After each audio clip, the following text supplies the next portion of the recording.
How are you all doing today? Good? Oh, yeah. Sweet.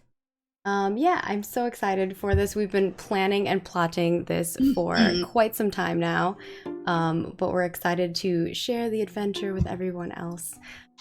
This is going to be the first episode of Jasper Jinx Academy, which is a witches and spellcraft game that I made. So I will be releasing this game soon too to everybody, so stay tuned on that. And it will be pay as you want. So you can kind of check it out and play it, and I hope that everyone loves it and enjoys it. I definitely do. Oh no! The nameplates were right, but somehow they're wrong. I think I broke it. Did you drop? Yes. And my mouse stopped working. So you're like, how is everybody? It was during the intro, somehow Nika broke it. You're Eon now, so. Well, it wouldn't be a show without some production issues. So if everyone can drop their cams really quick, we'll put everybody in the same order as before. So actually, Nika, you stay. I think it is Chelsea next, right? And then Patrick, or no, then Lauren, then Patrick. I can't move my mouse. Then Patrick. Oh no! So now everything has gone awry somehow very quickly. I'm so sorry. Cypher, you're not supposed to hack people's mice yet. This is just rude. Okay. Somehow that happened. It's fine. But yeah, so that's kind of the gist of what we're doing here. We're going to play witches. It's going to be a lot of fun, and hopefully you all love it. But before we start things off, I'm just going to kind of go around and let people introduce themselves since this is episode 1. Obviously, you're on my channel. I'm Margaret, if you didn't figure that one out. You can find me at Margaret Cronin in all the places. And of course, I'm very excited to share this game with other people. I've played a few playtests of it, quite a few, but this is going to be the first time I'm playing a very long form one of it. So I'm kind of excited to see how the balance works with it. But I will be sharing it with people, so hopefully you all enjoy it. So we're actually going to go backwards. We'll start with Little Red Dot, who's playing Cypher. We're not going to introduce the characters quite yet because we're going to introduce them as they join us in the scene. But Little Dot, tell us a little bit about who you are. Yeah, I'm Little Red Dot. I'm a GM and a digital storyteller, and I spend all my time online rolling dice. That is what I do a lot of. So I'm really excited to be here because I only ever get to play with you over on Roll For It, and we got to do this once before, and it was just, I loved it. I had so much fun, so I had to bring the character back for more witchy shenanigans. I know, I love Cypher. She's amazing, and she's as you may have seen in the teasers, a transfer student here, so that'll be interesting to see how. Yeah, there's how that a story works. there for sure. Maybe the other characters will hear about what happened. And going on from there, we have Random Tuesday, who will be playing Ezra. Random Tuesday, let people know where they can find you at and who you are. Hello. I'm Random Tuesday. You can find me as Random Tuesday in most all the places. I am on a Roll For It show. I GM currently a show that Maggie is also on Sundays called A Storm Force, full of feelings. It's kind of a trash fire. They're teenage superheroes. And it's a little bit of a trash fire. It's fine. Yeah. I tuned in this week. It was super trash fiery. I'm gonna be what you're talking about. It was like on super high mode of trash fire. Yeah, they just pour gasoline on that and set it on fire. I play RPGs, I make cosplay, for example, this totally not Little Witch Academia hat, and find me at Random Tuesday, pretty much all the places. Awesome. And moving on to the wonderful Patrick, who is really sick right now. So we're going to try to make his scenes as simple as possible so that he can just chill. But he's being a trooper. He will be playing Eon, who will be joining us today. But just introduce yourself and where people can find you at. I'm Patrick. You can find me everywhere on Patrick Static. Just spell my name wrong. Just no I in Patrick. I am on the Lost Initiative show every Wednesday, and that's my first D&D campaign I've ever done as CX, and I'm here every Thursday, so it's going to be a fun adventure. Yeah. And you were saying to me that I think you primarily have only really played Dungeons & Dragons, right? Yeah, they're doing E5, and that was the best, again, the first that I've played of it and learning of it, and God's torturing me. He was nervous. He's like, I've only played a little bit of tabletop. I'm not sure what I'm doing. I was like, this will be simple. It'll be fun. It's just as long as you have an imagination, you'll be good to go. And of course, last but not least, we have Nikasaur, who is playing Diane and having a lot of technical issues. No mice, man. She's Like, breaking I'm my still- stuff. have I to keep promise doing you, this. everyone was in the right order before we started. I should have said previously, like, please put me to the end because I will find a way to break this. I think now I I'm have- afraid that it's just going to keep happening. I think I had Dot last because she was supposed to be the last person joining because of her show thing, but it ended up being all weird anyway. But where can But people I'm gonna find get you, it and right. what are you up to these days? I miss you. I've oh my god, actually I have things to talk about and I miss you and I'm so glad to be here and especially kind of in my element, which I find really funny because I picked a character that is specifically not in my element. You did. So instead of just looking witchy like I normally do, I'm trying to like class it up and I'm just stressing about it. I'm stressing about everything. My mouse stopped working, but I'm so happy. I've been working Are a you little sure bit- you're not playing Eon? Exactly. I was waiting for someone else to make a character that is essentially just like me. So you guys can role play me for a little bit is kind of what it feels like. I actually as of next week I'm going to be at Summer Games Done Quick. If you're not familiar with Games Done Quick, that's a speedrunning charity stuff. I've been working with them a lot during things like Frame Fatales and some other just game speedrunning social outreach kind of things, which are so fun and so wonderful. So mostly that's what I've been up to is doing a lot of speedrunning kind of stuff, and then coming here and being with you, and I'm so pleased. Thank you. Yay. Yeah, thank you for joining. I really appreciate everyone taking the time to do this. And of course, if you want to support the channel, you can just give it a follow here. That's for free. Retweet or, like and share on Facebook, and that really helps. And that's all on Margaret Crone if you want to do that. And then, of course, if you're feeling generous, I do pay my entire cast. So if you want to help with that payment, you can go ahead and subscribe to the channel here or make a nice tip donation to us to help and afford for that. But without further ado, we will get into the nitty-gritties of all the things. And I will try to explain things as we go through, but basically how this game works is it's really simple. The first thing that we do is, as a coven, we fill out our school sheets, and basically our school sheets talk about the teachers at the school. They talk about what the school is like and all of that jazz. So would one of you like to walk us through what kind of ridiculous school you all made as a group? Nika's Okay, like, let me no. pull it up. It's not ridiculous. It's modern and prestigious and fancy and otherworldly. And our mascot is a Pegasus.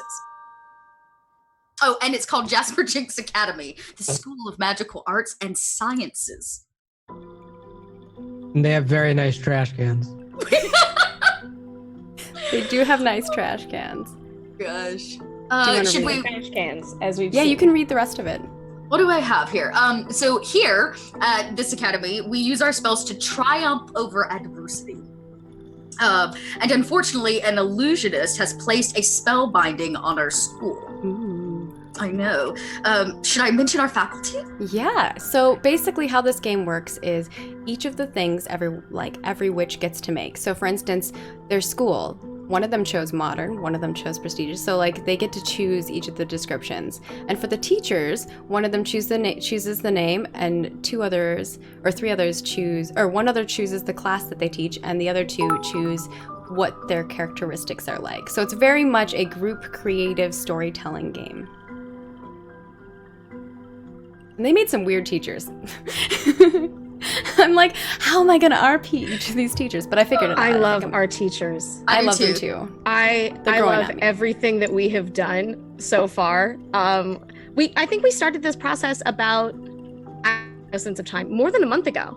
Yep. Mhm. Is when we rolled up our characters and all of the teachers and Yep. everything.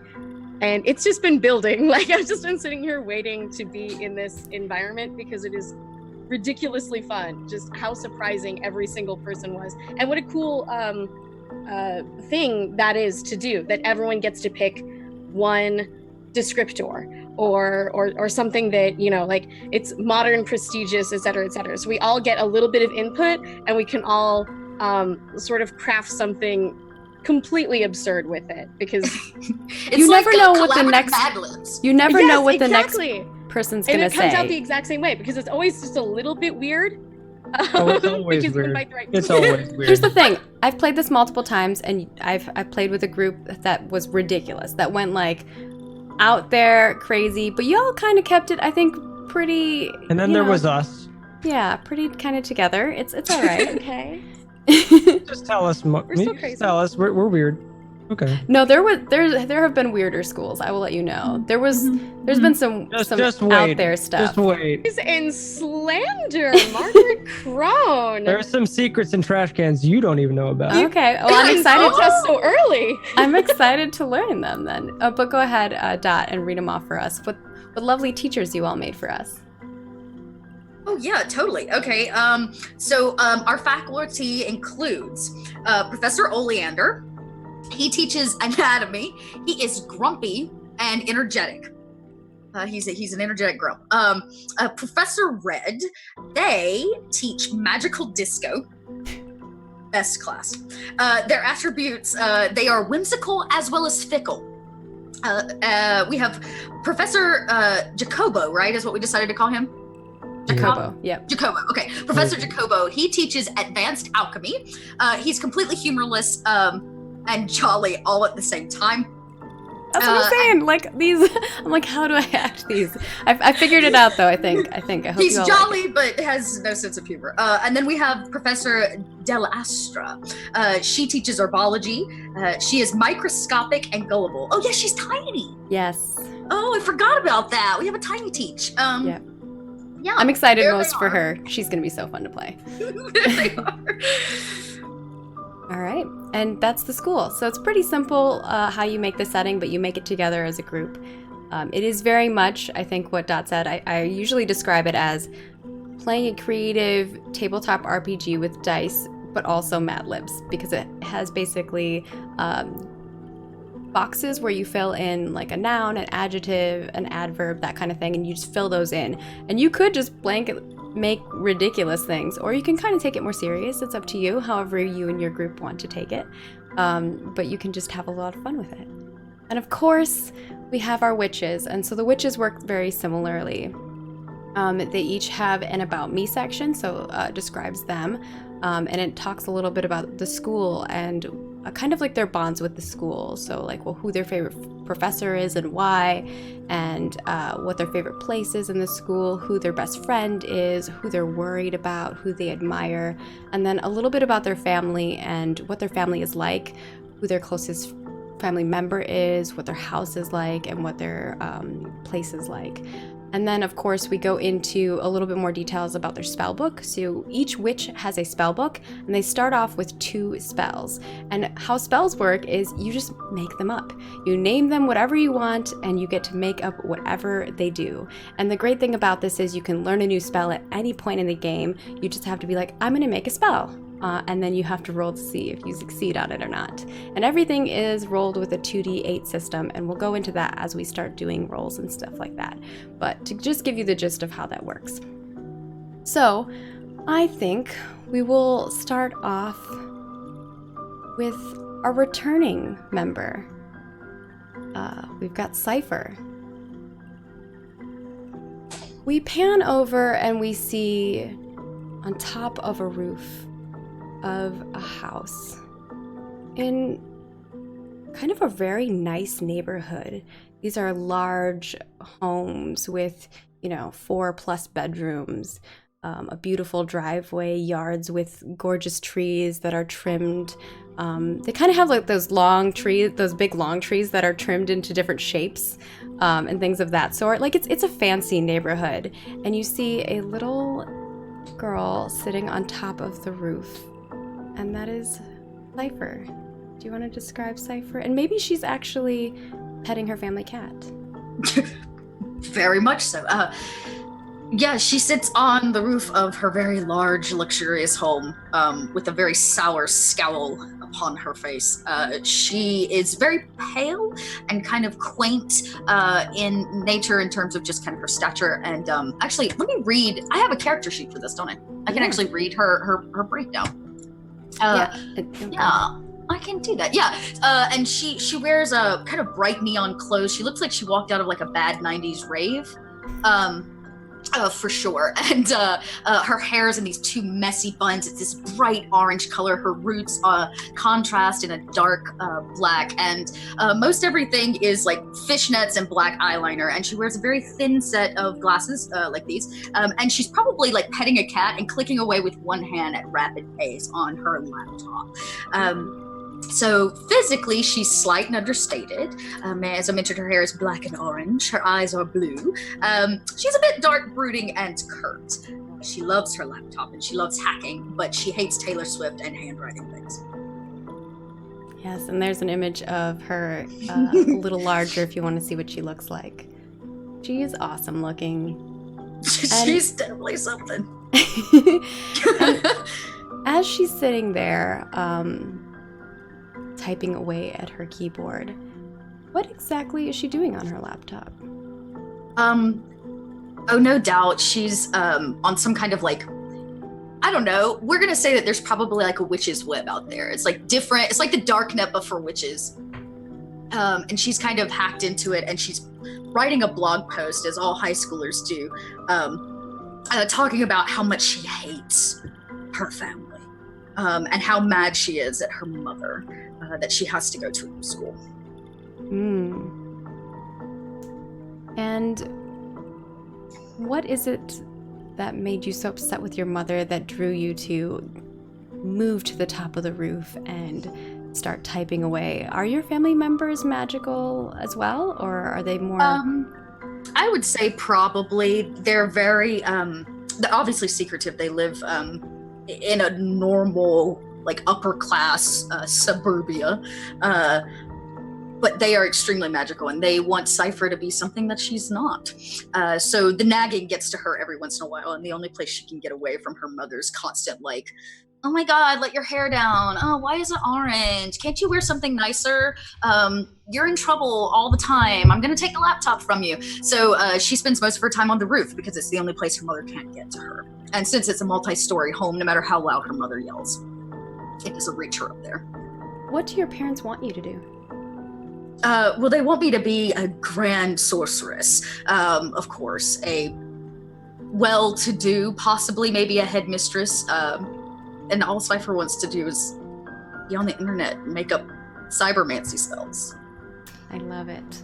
So as you go clicking away and typing, and you're on top of the roof here, you hear this sound of whooshing, and it sounds like wings flapping in the air.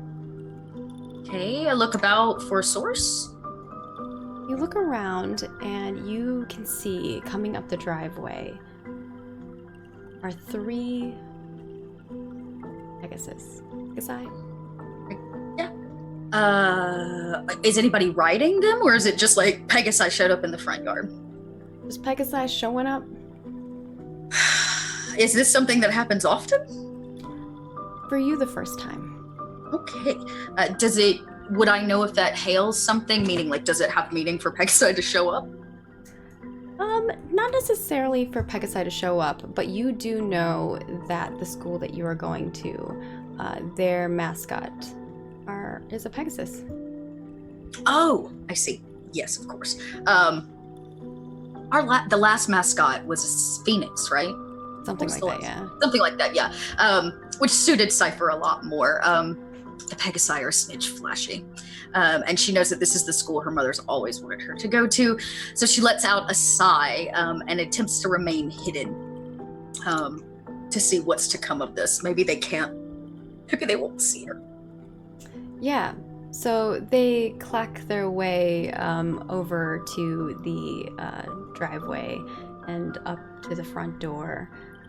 You see your parents actually quickly rushing out and greeting them. Your mother and father are talking to them. You're trying to hide. Are you using a spell to hide, or are you just hiding? No, I'm gonna lay flat on the. My mother would want me to use a spell. I lay flat on the roof like a mundane. Okay. So I guess mundanely, roll me a 2d8 and then plus any modifiers that you think will help you with this roll. Yes. So how rolls work is that the head witch can choose at any moment when a witch should be rolling something. And that is usually when something important's happening, or where they're trying to make something happen, or they're trying to cast a spell or something of that nature. And then you get a +1 for every modifier that you have on your sheet, which, you know, if you have like 12 that give you advantages for something, which would be very unlikely, you could potentially have that. And all your other witches also can look at your sheet and they can help you, or sometimes they'll have something on their sheet that they might try to sway the head witch into agreeing with, as it is a collaborative effort. Okay, I'm gonna say because my house is huge, it's difficult to see me that high up.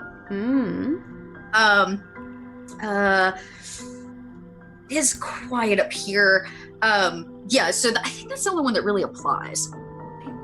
It doesn't really say huge. Oh, no, it does. Yeah, you do. Okay, yeah, I'll give you the +1 for the huge. Yeah. Yes. Okay, +1. I was looking huge. at the top part.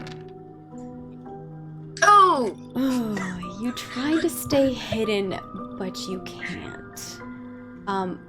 Your mother appears, snaps her finger down below, and you are laying flat at the front of your driveway, as you were on the roof, but now you have been relocated into the front yard.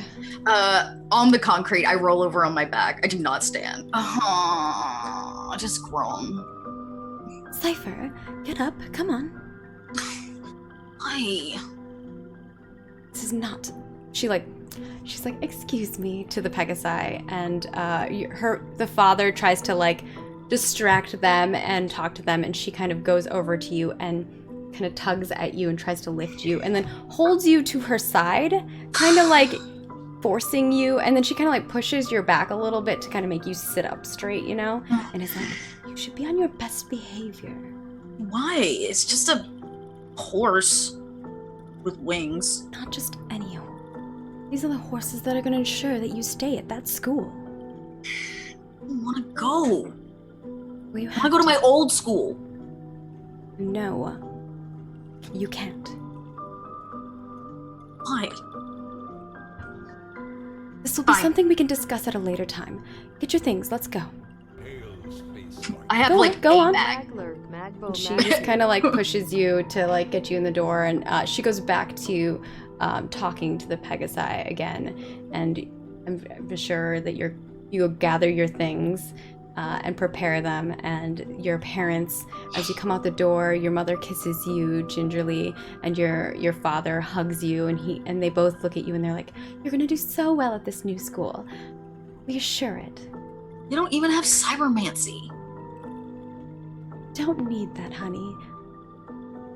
But it's what I like. That's not what's gonna be a good profession for you in the future. Fine. We talked about this already. Go on.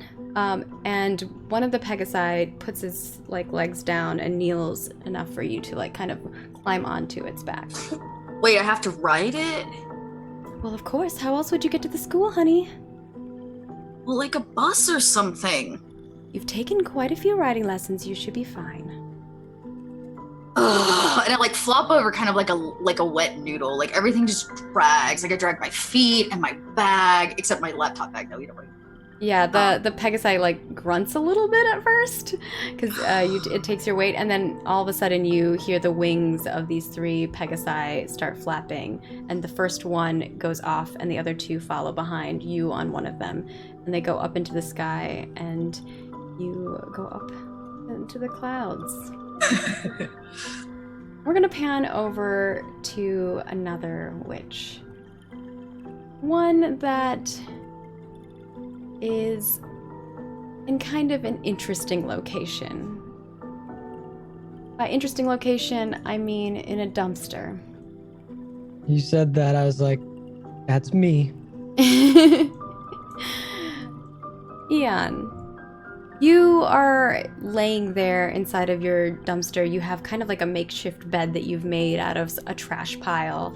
I guess tell us what it looks like in there exactly. Very roomy, as trash bins or dumpsters go. I have a nice little table that was like an old IKEA-esque table that was thrown out because it was missing a leg and a half, and I kind of makeshifted it into, you know, a nice little table that I do my studies at. By studies, I mean one of my favorite subjects, which is lunch.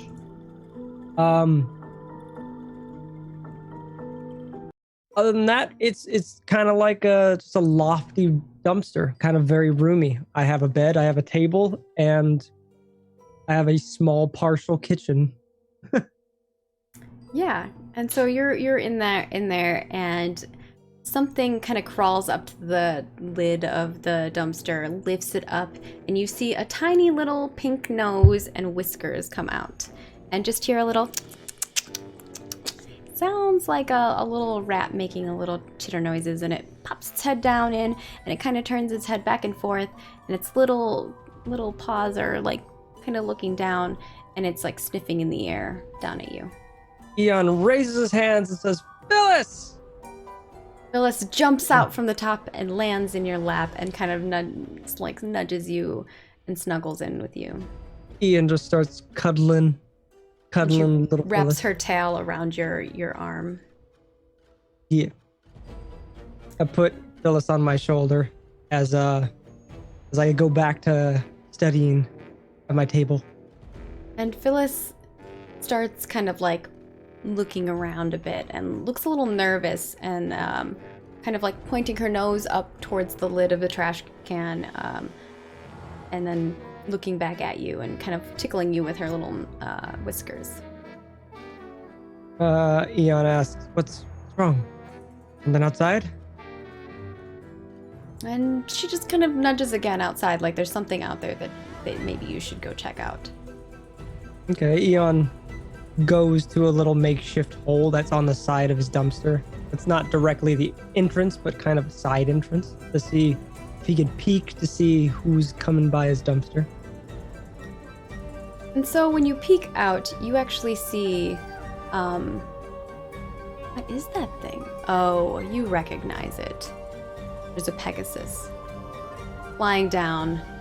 It's trotting towards up your driveway, and you actually have quite a lovely house, but you just don't live in it. You live out in a trash can outside. My family has a nice house. Yeah, your family actually lives in the same neighborhood as Cypher's family lives. Yeah, there's always that crazy girl on the roof. I can see her from my dumpster. I can see her from my dumpster. Yeah, and you I have a small window, old, but you yeah, you see the Pegasus from your window, and you know exactly what this is. Is it a single Pegasus? Yep, it's a single one this time. Okay. Eon will slowly approach it, asking, "What do you want?" It kneels down like it's preparing for you to get on it. All right, Eon says, 1 second, and runs to pack a bag. I'm full of his garbage. Throw Phyllis in there, of course. Take his spell book, which is an old rotten pizza box that he has makeshifted into a nice little spell book. Excited for a new school that he has heard rumors of. Very good trash can. And what do you look like? I mean, obviously you have this pizza box of a spell book, but beyond that, what else? So I have an old robe that was probably thrown out by an old family member or somebody else from around the block that just kind of threw it in my dumpster. Kind of like just an old shabby robe. You can tell it's aged very, very well. He's got green-esque kind of trashy hair, also with bits of trash just in it. His hat is nice, long, and purple, and he wears old, beat-up, kind of torn jeans as well as some nice boots. Love it. and you hop on the Pegasus. He smells magnificent. The best. He smells so good. Doesn't smell like trash at all, not even a little bit.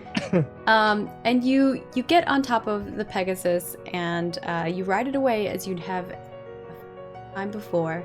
And your little rat peeking out from your bag, looking down, seeing how really, really high it is, ducks his head back in, or her head back in, and goes back into the bag. Oh, Eon doesn't like this either. He doesn't like heights.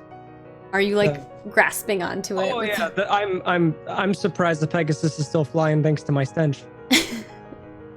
Yeah, the Pegasus kind of makes like some weird grunty, turbulent. Yeah. It's probably going faster just so it can put the wind behind itself. I can imagine. And you fly up into the sky. And we'll too high. pan over to our next witch, who is actually in the kitchen, her family. And her mom is making some coffee, and her father is, or do you have a mother and a father? Is that okay? And your father is, I don't want to assume. Your father is finishing up some pancakes and putting them down in the center of the table. You and your brother are both sitting there, and your brother like leans over to you, and he like kind of nudges you and says, "So first day of school, you ready?" Like Ezra has her mouth full. Like pancakes hit the table and they're in her mouth. What? For sure. Yeah, it's first day for both of us. I thought we had like another week of vacation left. No, Mom set it on the calendar forever. And we pan over and there's like a really neatly made calendar that even has like stickers on it. That's like kept with everything, like birthdays, holidays, everything's really intricately. And it even says like first day of school with a little spell book and a wand. It's really cute. And she just like looks over it like it's the first time she's discovered that her family has this calendar, which she probably knew about, but she's like, oh. Yeah, I'm totally ready. Right. You're not ready. Mm-hmm. I'm super ready. You're not ready, right? He like looks over and you can see next to like in the hallway in the door, he's already has like 3 suitcases packed. Like they're like the hard shell suitcases. I'm just gonna fit, and she's just like gobbles the rest of her pancakes and like puts this down. I'm just gonna be right back. Right. Yep. My hands you are sure sticky. you don't want help with that? The hand washing? No, the packing. I'm totally packed because I'm super ready. Sure. She's just like books it up the stairs like 3 at a time. Your father laughs and he sits down, and him and your brother are eating and they're chatting, and your mom kind of slides over some coffee to your father and gives him a kiss, and like you just have this like warm breakfast that's happening with Ezra panicking and trying to get ready. What does it look like when you're panicking and getting ready, and what does Ezra look like? So Ezra is she is a little disheveled, I believe is how I described her, but sporty. So she's probably got like sweatpants and a sweatshirt on, and she just like frantically pulls a suitcase out of the closet, and then she just sort of opens one of her drawers and just scoops everything up, and we just see a lot more like sweatshirts and socks, and she's like, ugh, and just like sticks it in the suitcase and shove, and then like just trying to stick a bunch of sports equipment in another random bag. She's like, okay, baseball bat and a lacrosse stick, and she like picks up. She's like, I probably need another one of these. And so she's just sticking sports equipment in, and then she grabs a hat and shoves the hat on her head, like takes a moment, and like it doesn't really fit her. She has kind of long red hair that she's probably got pulled up in a ponytail, and she's like trying to shove the hat over the ponytail and realizing like it doesn't figure out why it's not working, and so then like pulls the ponytail out, and she's like, oh, that's how I'm supposed to wear it. Oh no, what am I? Braids her hair. She's very sporty. She's very enthusiastic. Her eyes have a little bit of a sparkle to them, and they're always a little bit wide and a little in either surprise or enthusiasm. She is is just very happy. I think she sees maybe some like birds on the windowsill. She's like, "Oh, I'll be right," and like grabs some food. She runs downstairs, grabs another pancake, and then like feeds the birds. And that's Ezra. She's basically a Disney princess, but an athletic one. She's like Mulan, I guess. Yeah, I guess. Yeah. Your dad's like, "Honey, is she feeding the birds again?" "Probably, dear. It's gonna be okay." She's probably like, not I'm totally ready. packed. She's just like coming downstairs with all of her bags, attempting to carry like 3 of them at a time. She's like, I wasn't sure how They're gonna much be here any sports moment. equipment I needed. Your mom puts her arm on her husband and is like, "Maybe you should help her." And he gets up and he does a spell, and you just feel like the luggage kind of like lift up without any help and floats down the staircase and then you can just let go of it. She's just like, I think she holds on to it for slightly too long. She's like, "No, wait, where's my bags going?" I'm like, "Oh, it's magic." Yeah. Thanks. And your family is kind of all like standing down by the staircase, and your mom's like, "Oh, we need to get a picture. I have to commemorate this first day of school." And your brother's like, he's already ready. He's standing next to the plank next to the door. He's where they sporty have as well, but like put together. Like he knows what he's doing. And there's like there's a giant ruler that's like it takes up like from the roof down to the floor, and it has like all their measurements from like when they were little kids until now. And your mom's like, "We have to do it again." And your father says some whispers, and a little piece of chalk floats out from inside a drawer and marks both of your spots. And then your mother takes a picture by not actually taking the picture. There's just a floating camera that takes it, and then your mom and father get next to you, and then a shot takes again. And there's like a couple different pictures that are being taken by this magical camera that's floating, and you hear the clunks of the Pegasi coming up to the front door. And the door opens magically as your father swishes his hand, and everyone kind of starts walking out. I feel like Ezra's seen this before because she's seen her brother go off to school because he's a couple years older than her. And so she's just like, the whole time, her face just gets really wide and she just sort of is like, she makes this very high pitched, like, noise as she sees the Pegasus and like goes up to it, like pets it on the nose, like smell her hand. And then she's just like shoves her face in, like, "You're my new friend." The Pegasus actually quite enjoys it. Do you try to like magically talk to them, or are you just trying to like talk to them? Talk to it like I think normal. that moment, not yet. Probably once she's riding it, she might try to talk to said Pegasus. But I think right now I'm the GM. I know secrets. befriending it without words. You know, she's doing the horse thing. She's both asserting dominance but also friendship. Like you blow in their combination. It's like a thing that horse. I don't know. I spent time around horse people. The horse about them. The horse appreciates you being kind to it. It's probably had a few other people riding it that weren't so nice to it, or that smelled terrible. Smell like someone who recently rode it. Yeah, it doesn't. This one doesn't. But yeah, it has probably had some other riders that are not so nice. And it kind of kneels down, and there's 2 that are with them. They're kind of side by side, and your brother just hops on, and his bags just disappear. And when you hop on, your bags disappear as well. And you hear the whooshing of the wings, and your brother like smiles at you, and he leans over and he's like, "Race you to the top." And he just goes, him and his Pegasus go like flying up to the sky. Excuse me, Mr. Pegasus? I would like to beat my brother in a race, please. Do you want to convince it? Yes. Oh, okay. She will definitely try to magically talk to this Pegasus. Lauren's character, Ezra, has the ability to speak to animals because she has a spell that does that. So, if you would like to cast that, she's a slow linguist. If you want to add any other bonuses that you have, let me know which other characteristics you might have that you might want to. I would say she does like animals, so I feel like that helps her in this situation. Like she likes them partly because she kind of understands them and not just because she thinks they're cute. Yeah, so I actually have all the characteristics, so I'll kind of pop those up every once in a while. I've been forgetting, I'm sorry. I've been so caught up in all of your guys' stories.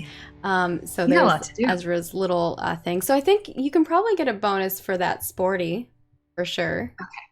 And then what else do we have here? Likes animals. I think that gives you a I was plus. going to say the sporty and likes animals would probably be... And you hate disappointing people, right? You don't want to disappoint your brother. You want to... But would beating him make him disappoint? Like, does he want to win? Like that one, I don't know if that helps her or hurts her. I would say her being oblivious may be a penalty because she probably didn't notice that her brother did it until he was ahead of her. Yeah, so we'll give you a +1 to this roll. Okay. And then whatever your level is for this. What? Where are we going? Okay, and then it's a level 1 spell. So does that make it +2? Yep. Okay, cool. Yeah! Nice. I talked to this Pegasus like nobody has ever talked to it before. So I'm just going to run through this since this is the first time we are rolling where it is a spell. And it's also, so how the rolls are is you're rolling a 2d8 plus your modifiers, which you already talked about. A 1 is a crit fail, a 2 to a 9 is a failure, a 10 to a 12 is a partial success, a 13 to 17 is a success, and an 18 is a critical success. And as we see each of these types, I will explain how they work. So with a success, the witch does the action and describes it. So go ahead and you get to describe how this happens. So the zoolinguistic spell, I think a lot of Ezra's magic is a little bit innate, like it not in the sense that like it's less formal, like it's not a like pull out a wand and chant some words and stuff. And so she kind of like closes her eyes and she opens them again. We see that little sparkle flash, and but then instead of talking like a person, she just makes horse noises. It's just like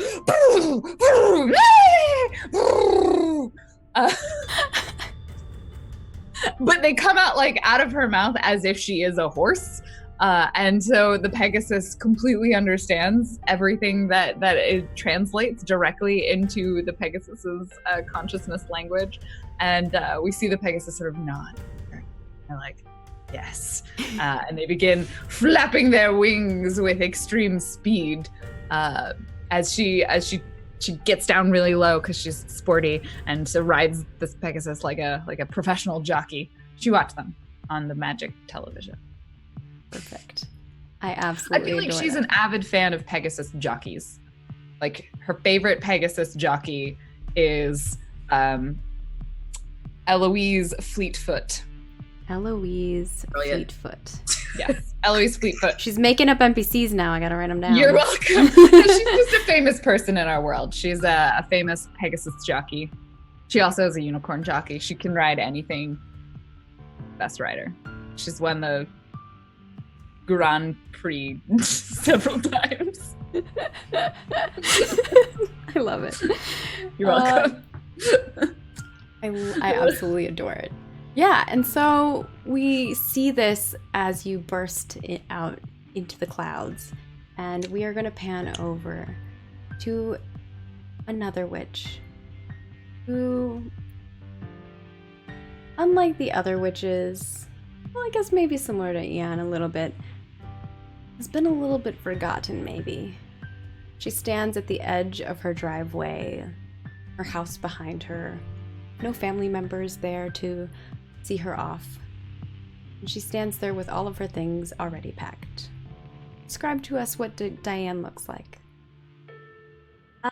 Diane has this sort of countenance and face that you would consider of like the friendly valedictorian, A student, friend of everyone kind of person. I listed her hair as precise and her eyes are Disney. She's very approachable. She seems like everyone's best friend and or they're someone that they sort of trust to be not quite a teacher, but not quite a student, that weird semi-in-between category that you're like, this person doesn't quite fit. She's not like one of us. but you also just innately trust her. She wears clothing that is, again, a little bit over, you would consider somewhat a little bit formal. She dresses like a middle manager, so nicely cut clothing, like very, very muted colors, nice dresses that are not too fancy or too scandalous or too much of anything, really. She's easy to pass over. Well, she's not because of just the way that she is, but she's someone that you would take as a sort of like half position of respect and authority. Oh, her shoes are great right now too. She's wearing like, she got them from Payless. She's real, like, she's good on that. But wearing just a sort of normal green dress. You know what? Like, sure, I'm gonna describe my dress. Sleeveless, but somewhat plain. Some right above the knee sort of dress, and these little cut-off boots that are, you know, sort of, I don't even know. I can imagine them in my head, but I can't describe. Like the little booties, or like the higher boots. Like yeah, booties. Would you call them that? Ankle boots. Booties are like the small boots. Yeah. Booties, I think of being like things that you put on children or something. Cats. They're also those too. And she's wearing ankle boots that are in a kind of nude tan color, and she's sitting there waiting, like just very, arms are crossed, stuff is all very, very quickly packed, and the driveway around her is cracked. You can tell that it needs redoing. There's weeds over there. You can't really see the house. There's a couple hedges that sort of shield it. A chain link fence. Yeah, it's but it's not a place where you would see someone like this standing unless they were there for some kind of legal reason. People sometimes mistake her for like a lawyer.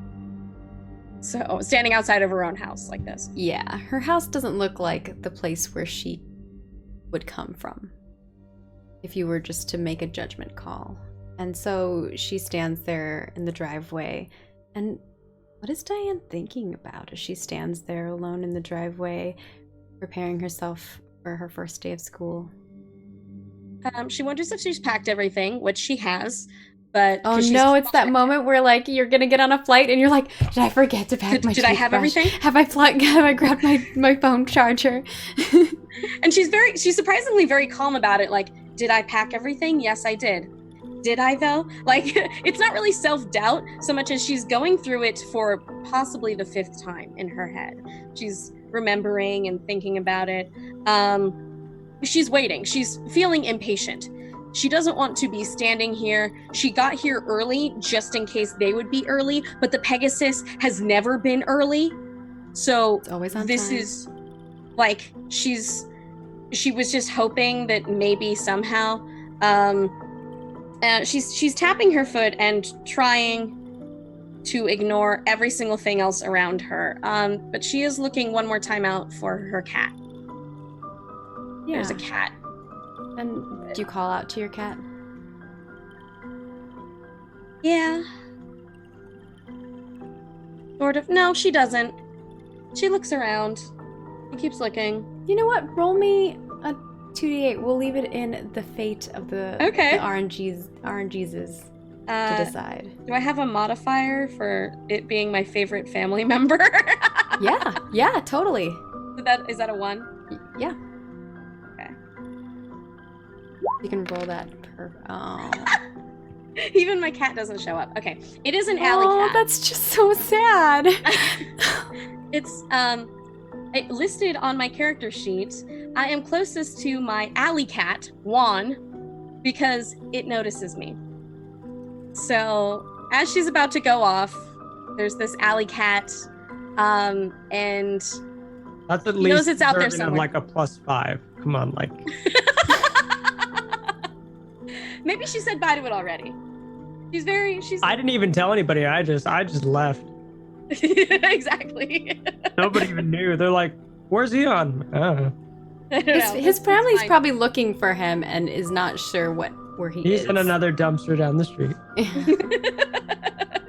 Yeah, Juan was going and hanging out with Eon is the thing. So, and that's the thing about having like an alley cat pet is I don't get in Juan's way, but when he comes around and when I'm around and that kind of stuff, we hang out and stuff. Sometimes I'm very, very jealous of Ezra's talking with cats ability because I probably would want to chat with Juan. Yeah.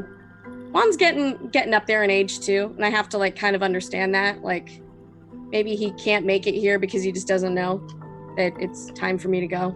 But yeah. I look. He's not there, but I'm prepared for that. And you hear I'm sorry to everyone in chat. Everyone's very upset about this cat. He's an alley cat. I'm not going to take him with me. He's not even technically my cat. I just everyone's like, oh no. I'm like, oh, I'm really sad. It was already sad to begin with. I just pan over from Lauren's lovely family to this. Can I roll to see if I have him in my bag? Oh my gosh, no. You're like, who's this? Why are you attacking Phyllis? We hear the clanking of the horse, and you hear the Pegasus, and you hear the whooshing of the wind of the wings, and it's the sound that you've heard before. And part of you is excited, I think, for this because you get to leave this behind, and you're kind of thankful the summer is over. And Definitely. The horse or the Pegasus comes in front of you and bows and leans down and prepares for you to get to top it. I bring out a couple cubes of sugar. So I feed them. It leans back up and eats it. Yeah. It looks like it has a grin on its face. I do a little pat and I say hello, and I hop up and I ask the Pegasus about its day. I'm probably not going to get a reply, but it's always nice to do. So do you want how have you to been doing? Cast a magical spell to try to talk to it, or are you just? I'm just chatting at it. No, I'm just being like a nice lady. How's your kind summer of, been? It Your kind of mane looks talks really back good. to you with neighs and like little huffs and puffs, but you don't really understand it. You just keep talking to it. Yeah. I don't think the Pegasus understands me either, but it's that sort of animals understand vibes that you put out, like if you're jerk vibe or like really like nice person. So I'm just very polite. Oh, I like the way that your mane is done. Did you have it done over the summer? You're looking very tall this time. Thank you for picking me up. Sorry to bring you out all this way. I hope that we get there soon. I'm very excited. And that kind of stuff. She's very she tries to be engaging. Yeah, you just talk this ear's horse off. Or this horse's ear off. I said it Yeah, backwards. I'm just enough, but dyslexic. very I'm sorry. Overly complimentary. And this is kind of what you all see as it goes pretty quickly. Probably the quickest for Ezra because you racing your brother up into the clouds. It's almost like you started at the ground and you went into the sky, and it was like the space between the ground floor of the earth and the sky was much closer than it ever was before. And the Pegasus rushes out of this huge fluffy cloud, and you just feel this wonderful breeze on your skin, and it's just something about it just feels amazing. There's like a little tingle on your skin as you look up, and before you is this ginormous, gorgeous, almost castle-esque school, but it has a very modern look to it. It looks like it's very well kept, and it has all these beautiful spirals from all kinds of corridors that is in front of it.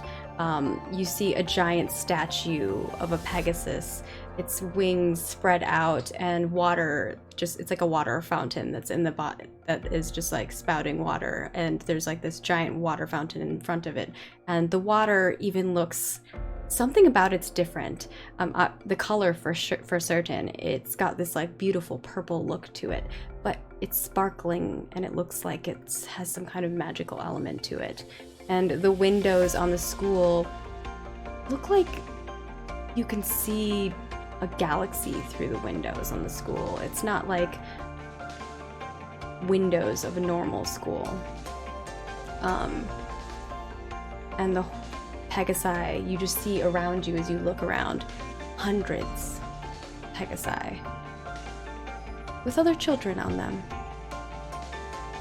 And they all start landing around the area, and children are dropped off, and they all start walking in through these giant corridor doors.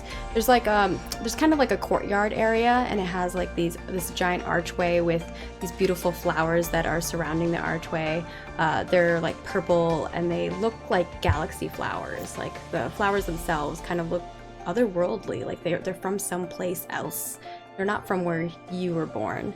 And each of these children kind of trot through until they get through the courtyard and to their rooms and whatnot. Diane is already waving to people, saying hello, asking everyone how they're doing, just being so sweet about it. Like as soon as she flies in, hi, just being... Diane is being really welcoming and kind of talking to everybody. So anyone who knows her, you're welcome to go ahead and start talking to her. Oh. Dion asked to be dropped off by the trash can, so he is off in the trash. Okay. He did not enjoy that ride. It blew off all of his trash. Not all of it, but a good chunk of it. Needed to restock. Yeah, and actually as you walk past away from the horse, or away from the Pegasus, it kind of like farts, and it has like this magical look to it, and it swirls around you, and you're a little bit more clean than you like being. Yeah. I claimed you. Yeah. Leon looks at the Pegasus and just points a finger and walks towards the trash. It kind of like timidly goes, whoops. It has like a look on its face that's like, whoops, and then trots away and kind of leaps off and joins the rest of the other Pegasi. Diane brought other sugar cubes for the other Pegasi, so she's going to a couple nearer to the ones that she is. She's giving them some, giving them a little pat as well. She's a politician. It's a lot. She's canvassing right now. Shakes hands with the like baby Pegasi, kisses baby Pegasi. And Ezra, you see Diane over there feeding Pegasi as your Pegasus lands, or is getting close to landing. And since you can talk to it, you can tell it to bring you over to your friend. Yeah, she'll stay on the Pegasus as long as she's like, did we win? I know I got the Pegasus to go fast. You did. You won. Did I win? Yeah. So first she has to taunt her brother, just a little bit, like nicely. So she turns around and she sees him and she's like, "What? You barely won. Beginner's luck." Sure it is. Maybe I'm just more talented than you. Maybe I will be the next. I don't remember the name I made up. Eleanor Fleetfoot, I think. Yeah, Eloise. Oh, I need to write that down. He's like, you That is wish. such a good random name, Eloise Fleetfoot. She's fast. We see as Yeah. his brother somewhat covered in trash because he was trailing me. Oh. Maybe I'll be the next Eloise Fleetfoot. Yeah, you wish. And he kind of like nudges you a little bit, and he's like, I'll see you around. And then she's like, he disappears, and she's like, wait, I don't know where to go. Are we freshmen, or are we? Because I kind of was assuming Ezra's probably a freshman. It's up to you guys if you want to be. I was assuming that you were all the same grade. I thought that we weren't. I don't remember if we had decided. I thought this was going to be like your second year coming to the school. Yeah. I thought this was our second year. Yeah, because I had already done 1 year at another school. We're Right, yeah. sophomores then. Yeah. something like that. So Ezra does know where to go, but she's forgotten. Like, Diane waves. Oh, hi! Ezra! She walks It's both over. relief and excitement. Biggest, warmest hug. It's so good to see you. Of course. I fix your hair up a little bit. You're looking a little windswept, I honey. lost my hair tie. Just hair. I think it fell off when we were racing. Just We were racing. Well, I had to raise my brother here. Oh, your brother's here? Yeah, he's like 2 years older than me. Yeah. Senior. I don't know. I thought that he already graduated. I keep forgetting these things.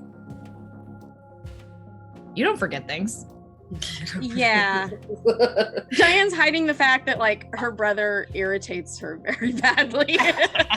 So she's just like, oh, your brother, he's back. He is kind of like the He's a best at the bro. sports. He's good at like everything. Oh no. Mm-hmm. Yeah. And you would think that would like work, but it sort of doesn't. It's the like you're too similar.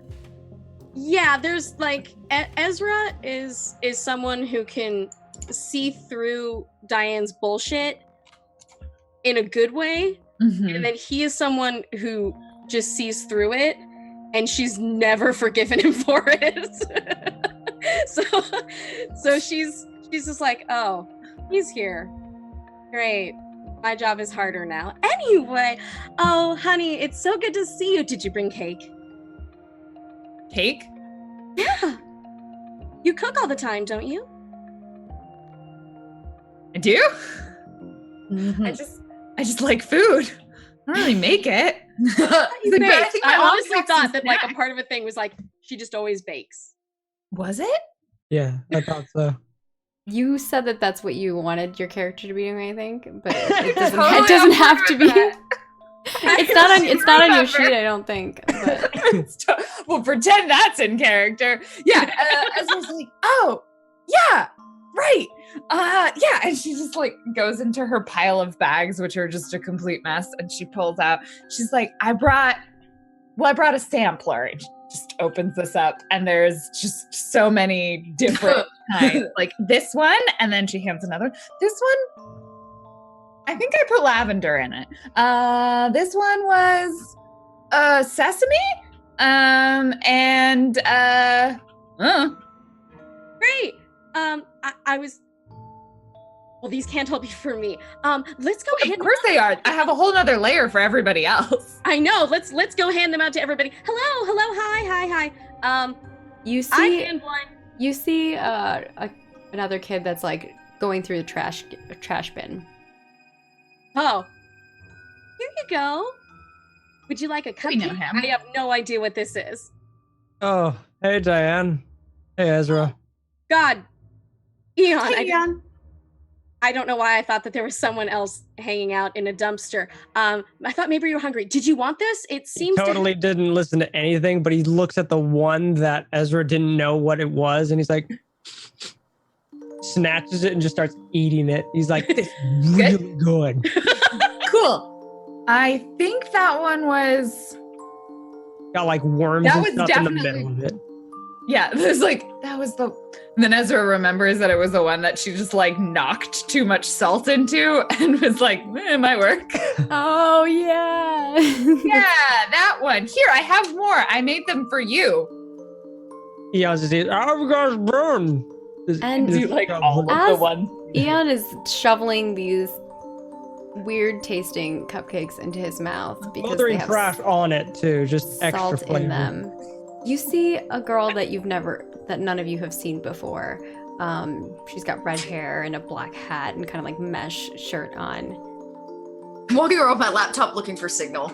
Yeah. Diane immediately marches over. She throws the rest of the cupcakes into Ezra's arms. Like, here, you take the rest of these. And then walks over with just a cupcake and displays it. And is like, hello, I think that you're new here. Do you know the Wi-Fi password? She does. What's the Wi-Fi password? Tell me what the Wi-Fi password is.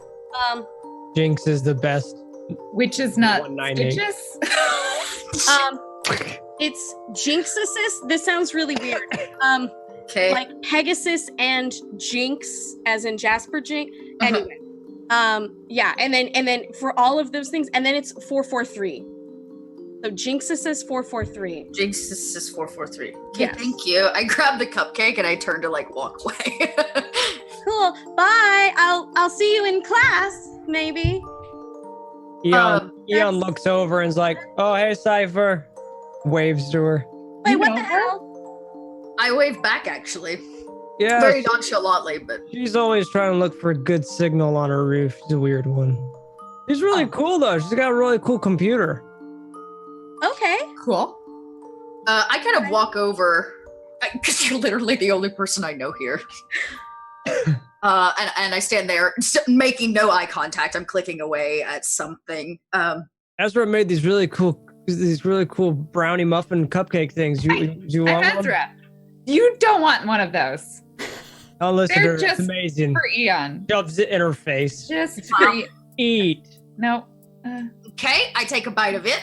It tastes weird. It tastes like it has salt instead of sugar. That's odd.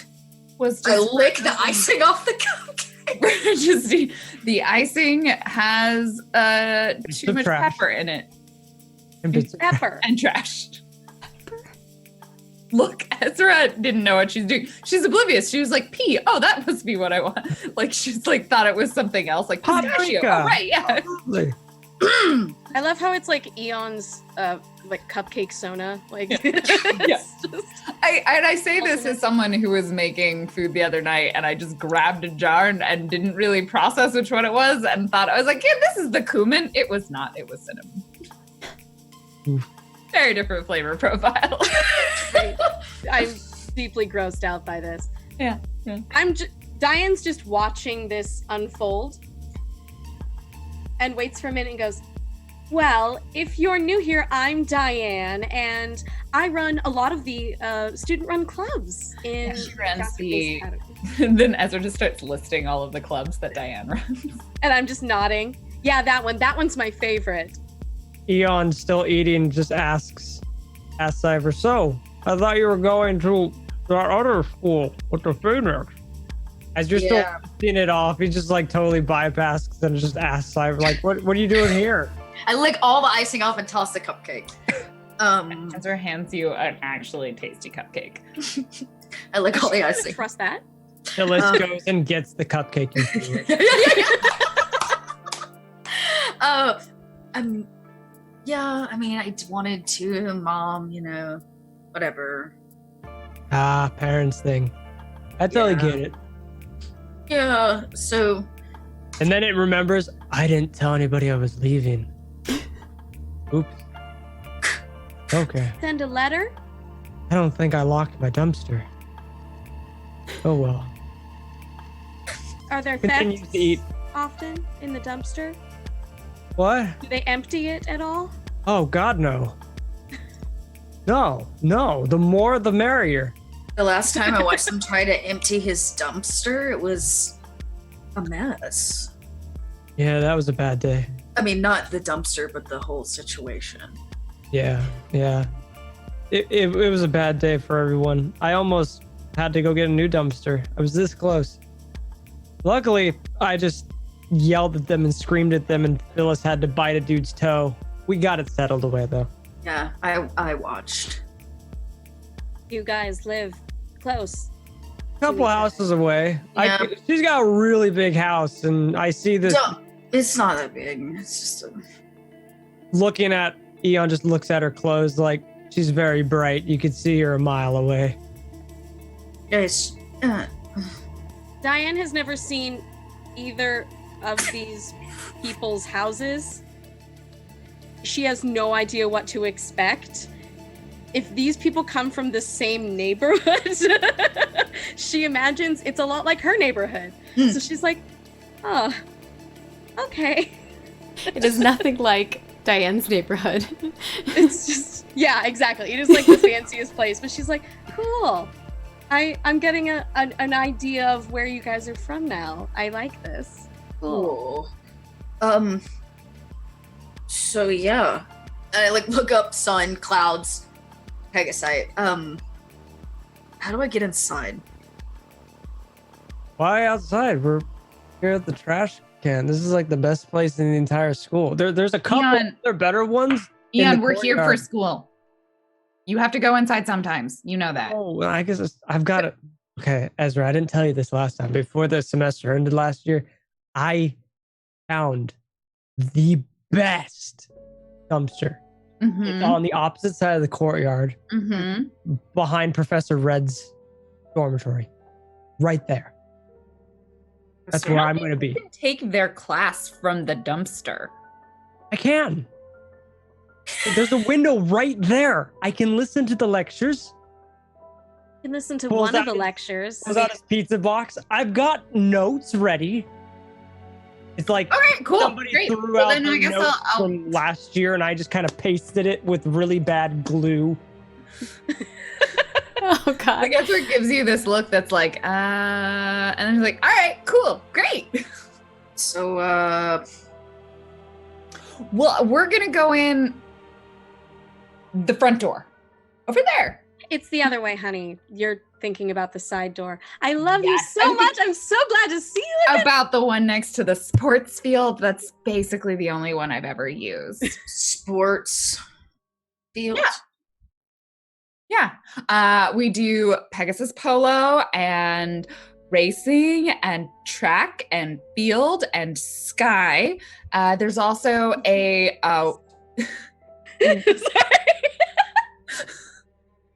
what? Wait, is it? Yeah, it's sky. You gotta do track, field, and sky. I know, it's so good. I'm just dying. Usually I mute it for this, but I couldn't help it. And then, yeah, Ezra just like keeps listing. There's a robust sports program. Well, Like I'm sure you'll find one you really like. We all have to take PE. Oh, really?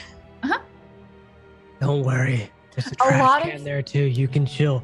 The Wi-Fi does go out there. Oh, cool. Okay, cool. Thanks. A lot of people end up taking magical disco as an alternative to traditional PE classes. That's my pick. I'm a huge magical disco fan. It's really good. Is there like a magical rave instead? Sort of like that. You can make it into something like that. I mean, you seem so unique, and like you would kind of bring a little bit of yourself to every class that you go into. So I'm pretty sure that if you showed up, it would become a rave. She's kissing your ass so hard right now. Like, Just, cool. You guys have like a computer lab or like a technology club or anything? Only the biggest, like 5 computers. There's and they're all linked up, so you can kind of play Civilization together. There's definitely a room with computers. There's probably a whole giant room with The whole computer lab full of them. But That's to devastating. be fair, Diane's probably just been in that one room with the 5 computers. Right. No, she's actually just fucking with Cypher at this point. Yeah. Dan, I think you're. She goes from being sweet to like 5 computers and they all link up. Isn't that swell? Yeah. Did you see Ezra just starts counting on her hand like she's trying to count the number of computers that were in the room? It got smaller since you were last in there. Also, don't no, put your hands up. Okay. We can show it to you after lunch. What time is it? So you are arriving just in the morning. It's probably somewhere around 8, 9 a.m. It is early. Breakfast. oh God, you see a lot of we wouldn't be other awake that early. You see a lot of other witches gathering in groups and talking, and kind of similarly to what you all are doing. And they're going into their dormitory rooms. There's a few people who are getting in line. There's like a registration area for those who are not registered for this year, but all of you already are. So you should have paperwork that already tells you like what room and who your roommates are. Oh. Is it? We're roommates again, Diane! Always, every single time. Also, again, I don't have all that much stuff. So Fine, I brought spares. I know. Because I was waiting for I that. have a lacrosse stick for you and a baseball bat for you. I will use them to beat people instead of sports. It's gonna be so fun. Yeah. Cypher notices that she's actually not rooming with Eon, and she wants to try to hack into the system and change her room assignment. Ooh. Does Eon have a room? Okay. Yeah. Probably have one I do have a assigned, room, but I whether don't they think I've use ever- it. I love the idea of that. So, do you have a spell for that already? I don't. I'm gonna make one up. So This in is- this game, yeah. you can make up a spell at any point. What you do for making up a spell is you go to your spell book and you will first name your spell, and then you'll describe what your spell is going to do. Now, on your first time rolling it, you don't get any benefits to it. So it's a level 0 spell. So you roll a flat 2d8. And if you succeed in it, then you have learned it and now you are level 1. So actually, I am gonna use my first level spell that I have. I have one called Rumor Has It, which allows me to put any rumor out on the web and everybody believes it.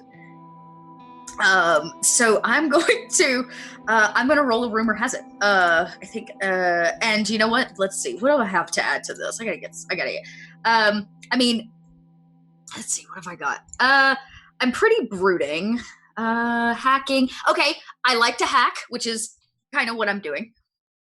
So maybe that's one. So the rumor is not going to mean that it's actually true. Like you're not actually changing it, but Sure, but I'm making everybody believe it. you can make people believe it. Those who, yeah, you can make them believe So it. I'll figure it out. I'll piece out later the logistics of it.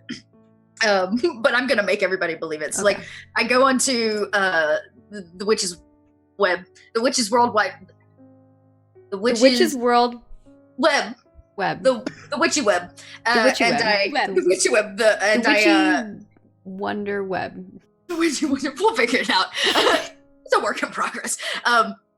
Nobody really knows what www stands for anyways, right?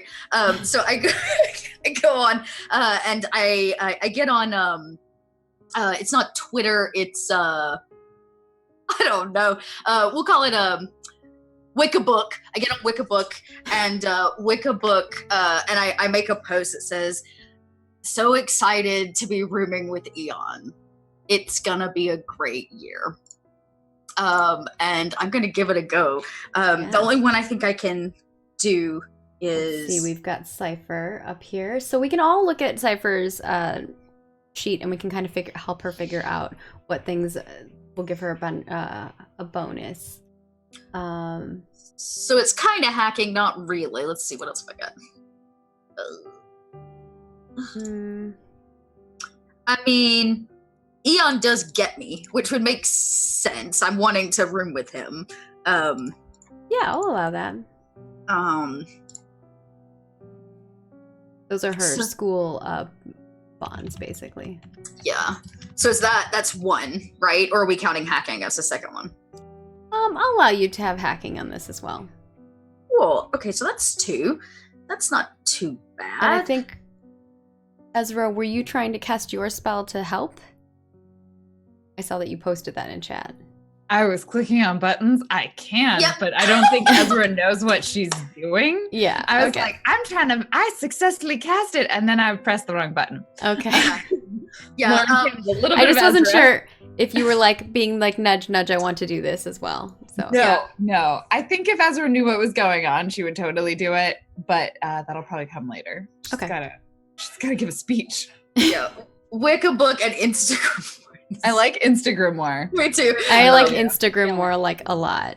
I'm writing so that like down. I'll take a picture with all four of us, like super selfie style, and get like all of us in it. I like I Aw. filter it and all that jazz. Yeah. Oh, Use that. Listen, so filter, it takes me a couple minutes, and then I post it. I make sure to tag the school so everybody at the school, like the school administration, will also see it. Whoever And I re-witch it. I don't know. Cast. That's another one we can have. I recast it. I like that. I You recast recast it? it. you Yeah. recast it. That is Oh, you recast! Oh my god, that's so That's- good. Yes, So I recast it to as many people as, you know, she has a pretty big, at least following in terms of, so again, politician style. So yeah, she recast it and it's just like, isn't that so great? Okay, I here want we go. fan art of like all your characters in like a little portrait. That's so cute. Yeah, with all the Pegasi behind us. Yeah. All right, here we go. Rumor has it, 2 to that. Partial success. Ooh, okay. With a partial success, happens with that. It's a 12 for everybody that is watching. Yes, so a 12 is a partial success, and for that, the witch does the action, but the head witch describes how it happens.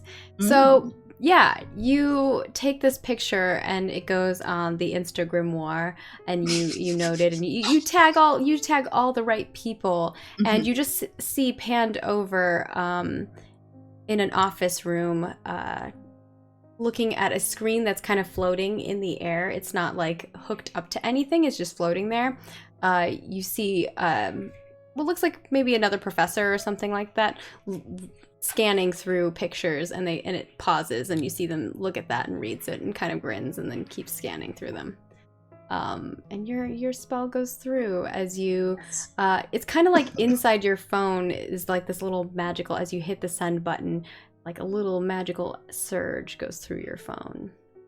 It's like it starts hitting all the other people's, and then Diane, if you are going to recast it on Instagrimoire, absolutely, something compels you to kind of do it. As you like look down at it, you smile and you look at the image like you would normally, but part of you is like, it's like you have to recast it. Yeah, and it's like almost against your will. It feels like that. I would be somewhat passive to it because, again, I don't really know Cypher, and I try not to take pictures with Eon. And I try not to take pictures. Damn. Shade thrown. Diane loves Eon, actually does, but is very image conscious. So it's that kind of thing where it's like same with Ezra. She loves Ezra, but is not like retweetable, that kind of thing. Like it's everyone hates Diane. She's not the worst, but she acts like it. There are certain things that are private, and a lot of her deepest friendships are private things.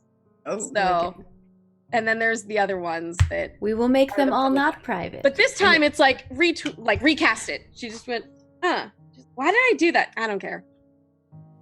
So yeah. And so all of her followers see it, and more people see it, and it just keeps kind of spreading. And so everyone just thinks that, oh, isn't that nice? A new girl is roomed with Ian. Now, some people think Ian is like not the best person to room with, and actually the person who's supposed to be roomed with him is a little bit relieved that he's not roomed with him, and is like, who is my roommate now? And is kind of like wandering around trying to figure out where they're supposed to be now. So that's happening. And is there anything else you want to do before we kind of do a little bit of a fast forward? If it failed, I would have just stunk out my roommate and be like, hey. Like you have the other time. Like you have all the others. Yeah, be like, oh, who's it? Bill? Oh, Cypher, need a thing? Terrible rot, and just one of my only spells I know. Just smoke them out. Stank it up. Yeah. So my entire evening is spent saying hi to everyone and schmoozing. Tons of schmoozing. Eon is bringing in trash into his side of the room. Are you like spellcasting, adding trash to your room? Oh no, just carrying it. It's been great to see you all. Carrying it from outside inside. Bringing one of the dumpsters. Kind of making a makeshift dumpster inside of the, just spell binding, kind of like welding dumpsters together. I love it.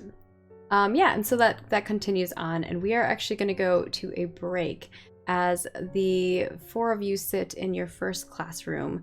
Whether you arrive early, late, or whatever it may be to you, I will allow you to think on that, the order of which you arrive at your class. But we will have our first session of school at the return. So we'll see you in a moment after this break.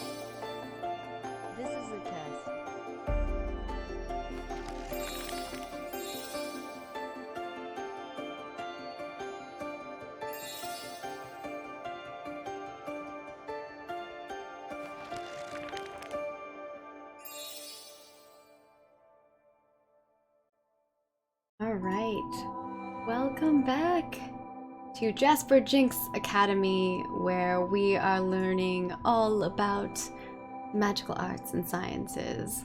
Our group of lovely witches have just kind of met one another, and some of them are meeting up for another time. This isn't their first time knowing one another, but for some, like Cypher, it was her first day being at this new school, although she did see a familiar face, which was Ian. And of course, we are playing Witches and Spellcraft, which is a game that I'm working on, and soon it will be released for everyone to play.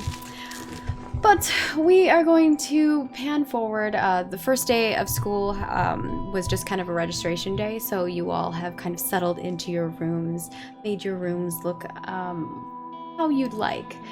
Ezra and Diane are sharing a room, and of course we have Ian and Cypher sharing a room, because Cypher has spread a little rumor in order to get herself to room with Ian, which was not actually planned for being roommates. Now, before we get to class, I just want to know how each of you decorate your sides of the room. Or do you draw a line on the room and you're like, this is my side, this is yours? Or do you share your room together? I don't know. I'd love to know how each of you decorate your room. And anyone who wants to start can start, I suppose. Sure. I think Ezra doesn't really have like a concept of decorating. Like, decorating requires a level of attention to detail that is not her forte. So, like, Ezra scoops all of the things out of her bag and then sort of just puts them in a drawer. And Diane probably has dealt with this like sense of watching this complete lack of an organizational system. It's like, you know, this underwear and shirts and jeans and like a notebook in there, and just like it just goes in this drawer now.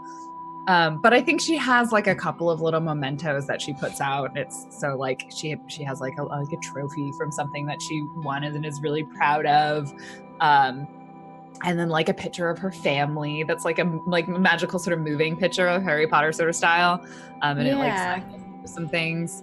And I think she also has probably like a couple of books, like a few things, but like everything is disorganized in the sense that like things don't really have a place. They are moved from suitcase into not suitcase.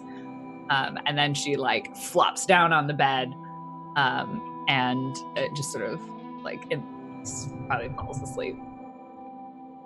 All right. And of course, let's pan over to her roommate's side of the room. What does that look like, Diane? I've been thinking about this, and I'm not actually sure. When you go over to that side, it's surprisingly Spartan. There's not that many things that you can look at. When Ezra's stuff gets kind of pushed into her side, she'll kind of kick it over. You know, like there's laundry there, and she has no problem with it. She kind of kicks it back into your area. You don't really get a read off it. It's sort of like the dorm has someone in it, but most of the stuff is hidden away in drawers. The bed is always made, which is nice. And there's a ritual that Diane does. It's kind of a private thing. But when she arrives at school, she takes out and packs everything away and unfolds these pillowcases they're a little bit special. They're just pretty. They're just something nice. They're, high thread count. They look very elegant. And she unfolds them and puts them onto her pillows. And that's the only place where they will be. Like, that's kind of her connection to that dorm all the time. But she doesn't use them at home. They're just for here. And they're just for the pillows. It's not a full bed sheet or anything. But that's pretty much the only thing that you really see.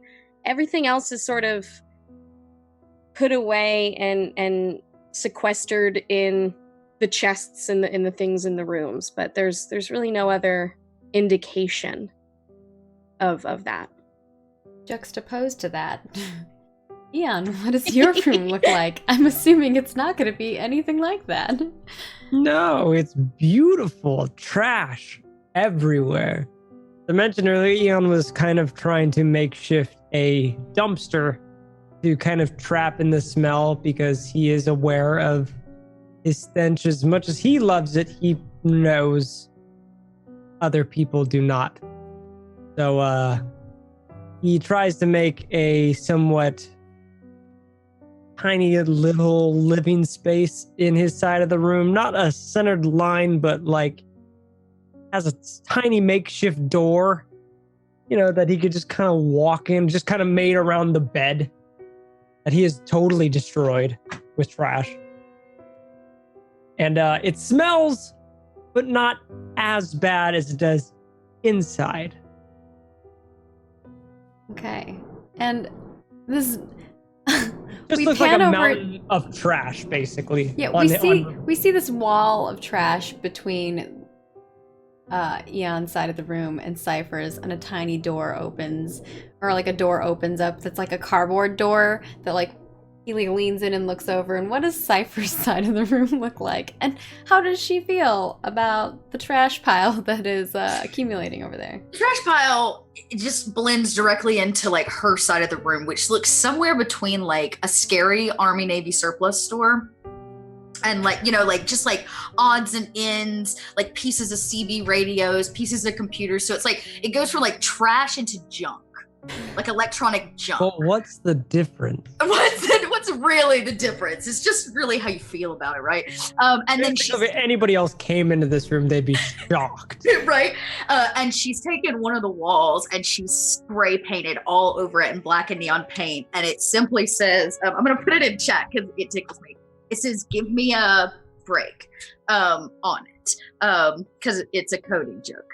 And it's like, break. Oh, you put it in that chat. I thought you were putting it in the... Oh, no. I put it in chat for buddies. Do you want to put it in this chat so that the people that are watching the YouTube video and stuff can see it?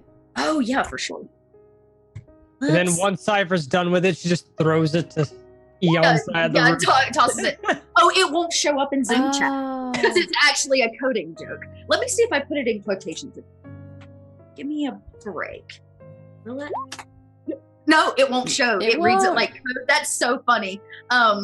It's basically the break. It's like the carrots on the sides and the... Yeah. Actually, I bet if I put a space between it. Oh, maybe if you put spaces in between each of them. There you go. Yeah. There we go. Yeah. So anyways, it says give me a break. All of her sheets and stuff are like jet black. And the rest of it is... And then I bet she's probably got a neon sign too. That says dope on it. Nice. Yeah, you drink energy drinks and just kind of throw them at the cans. Yeah, it's a trash can in the room. Mutual relationship. Yeah, we this totally works out nicely. Yeah, this is gonna work out nicely.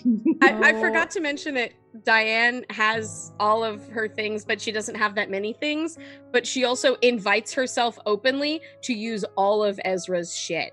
So like, because Ezra doesn't care and they're like buddies. So there will be a lot of times where I'm just rooting through her stuff and like, oh, I borrowed your lip gloss. Like, it looked good. I have lip gloss? I like that that's the response. I thought so. Did someone leave? It doesn't matter. I guess it's mine now. Cool. Maybe it was mine in the first place. We don't know whose lip gloss it is. The mystery lip gloss is now terrifying. Like, Ezra was probably like in the locker room changing and like put someone else's lip gloss in her bag, and then it was just like in her gym bag for a while, and then that's I feel like a lot of the responses are, I have that. Yes, it's true. And sometimes she's like, yes, and then sometimes she goes, oh shit. Like, I don't actually know. And then sometimes it's like, oh yeah, that was not like, it was not washed or clean or old or just like. But also, like, it's pretty clear that when borrowing things, Diane knows that. Like, it's she's like, use yeah, it doesn't have to be clean. Peril. It's fine. Like, I think that Ezra might have a lot of jammy pants. because I Left hand. take a lot of them. Oh, yeah. Like, Ezra has like a couple of nice outfits because she has to, but most of them are comfortable, like sweatpants and Diane doesn't have any of Yeah. that, so she's constantly wearing like your gym jams. She comes back, she's just like, I've had a bad day, and like throws down her book and just gets into your clothes. Here, have your favorite one. Thank you. Aww. Cute. I It like looks the, better I on like the you sharing. Do you two share your things too, Eon and Cypher? I have one pair of clothes. I was about to say, I have like a pair of shorts, a set of army pants, multiple sets of fishnet, which sometimes I wear on my arms and sometimes I wear on my legs, a pair of combat boots, and a dope shirt. So yeah, And a dope shirt. It literally says dope on it. literally says dope on it, yeah. Maybe I have another one that says like break the gender binary or something like that. It's like another coding joke, but I that's guess since Eon collects just all kinds of junk and things that have just been thrown out, if Cypher ever needed any bit of it to makeshift whatever she needs for her laptop doomsday device, you know, you would make a trade of equal or greater value of trash, sure. Yeah, that sounds good. depending on how smelly it is. I probably course. eat a lot The of more I pizza as talk well, so about I give this, you the more- all the pizza. The more I talk about this character, I just see the Grinch. Yeah. That's just how I see him now. Eon is just the Grinch. I am the Grinch's son. Oh Oh, my boy. gosh. And so that is kind of what you see. You see each of these students kind of putting together their rooms and decorating them as they're going to live there for 4 quarters of the year, or I guess 3 quarters of the year. They're like vastly so. polar opposites. Nice, clean. They're working together. Trash, junk. Trash and junk. Still spray working painted together. It all walls. works. It's interesting. I like it. Works. I usually like putting someone who's like super clean with someone super messy, because then you just get like this intense situation that ends up happening, which I love. But I have, this a, can. I have a slight question about our rooms. Oh yeah, go uh, ahead. Are we on a multi-level? Yes, there are people like a above, dormitory, below, like to Harry the sides Potter? of you. A Harry Potter kind of thing? Are we like in a tower or? So how it feels to you, the way that the school is, it's got these long corridors. So whenever you go out in the hallway from your door, there's, if you like peek to the left and peek to the right, it looks like this hallway goes for like endlessly. And you are basically in a large dormitory section of the school where all the rooms are. And there's just thousands of doors. Are we separated by class? I'm assuming we're not in the same dorms that we were last year. You are not necessarily separated by class. It kind of is usually alphabetical or something of that sort. They're kind of Okay. try to keep it organized, but of course there are some kids' families who pay to get their child's room moved or things of that sort. So it ends up being a little bit more chaotic than they would hope. My last question is, do we have a window? And if so, would Eon be able to place a nice placed dumpster or trash can beneath that window no matter how far the drop?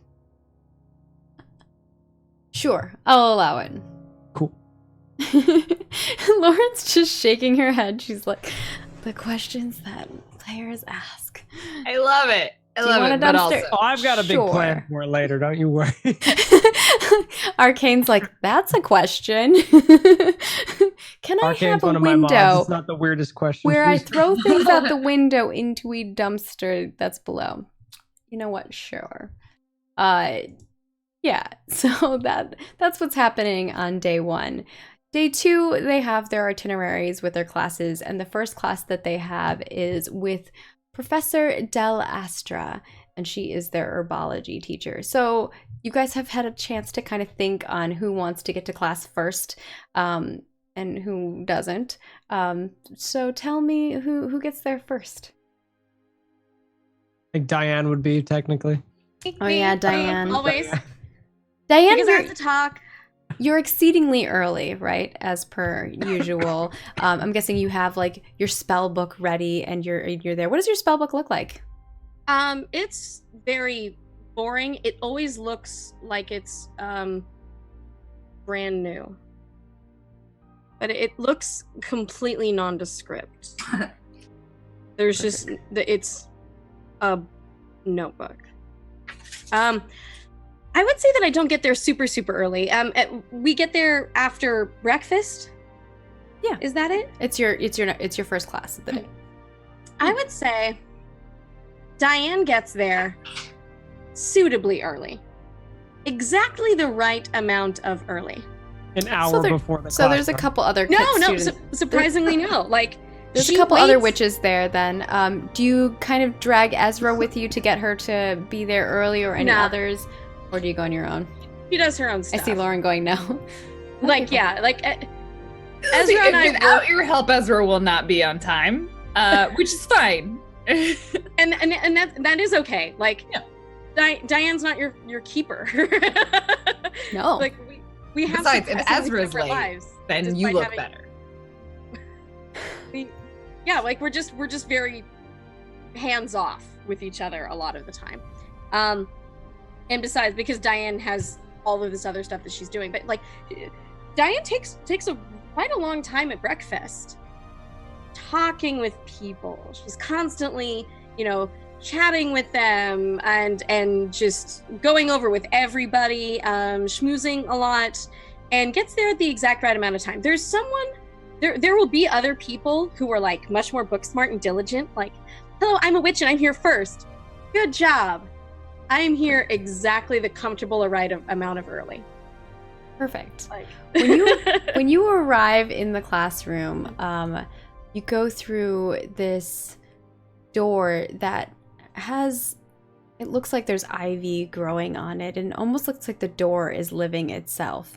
And you don't even have to open the door. As soon as you step near it, the door opens and it even speaks to you. And the door says, "Good day, Diane," and opens up and you walk through. And as you're walking past, Diane, you also see a tiny little window door that can open and close as well to the left of it. It's almost like there are two doors, one that's very small and one that is normal size.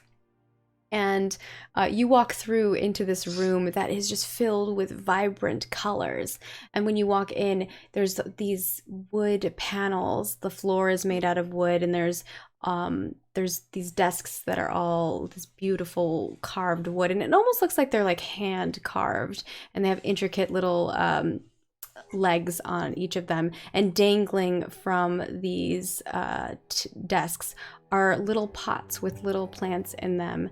And above the ceiling you see kind of almost like a green room. You can see through into the sky above, and there's more pots and plants that are kind of like dangling, some that have longer little bits, and then some that have flowers that are blooming amongst them, and kind of gives this beautiful color. As you see along the bookshelves are some books, but also these little vials and bottles, and even some more potted plants and things of that nature, and that are just these beautiful colors and interesting plants that you wouldn't see, like ones with mouths and ones with eyes and ones with teeth.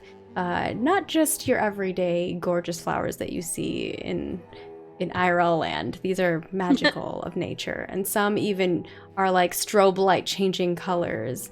And you see that there's a little wood panel that has your name on it that's carved for you, specifically for you to sit down.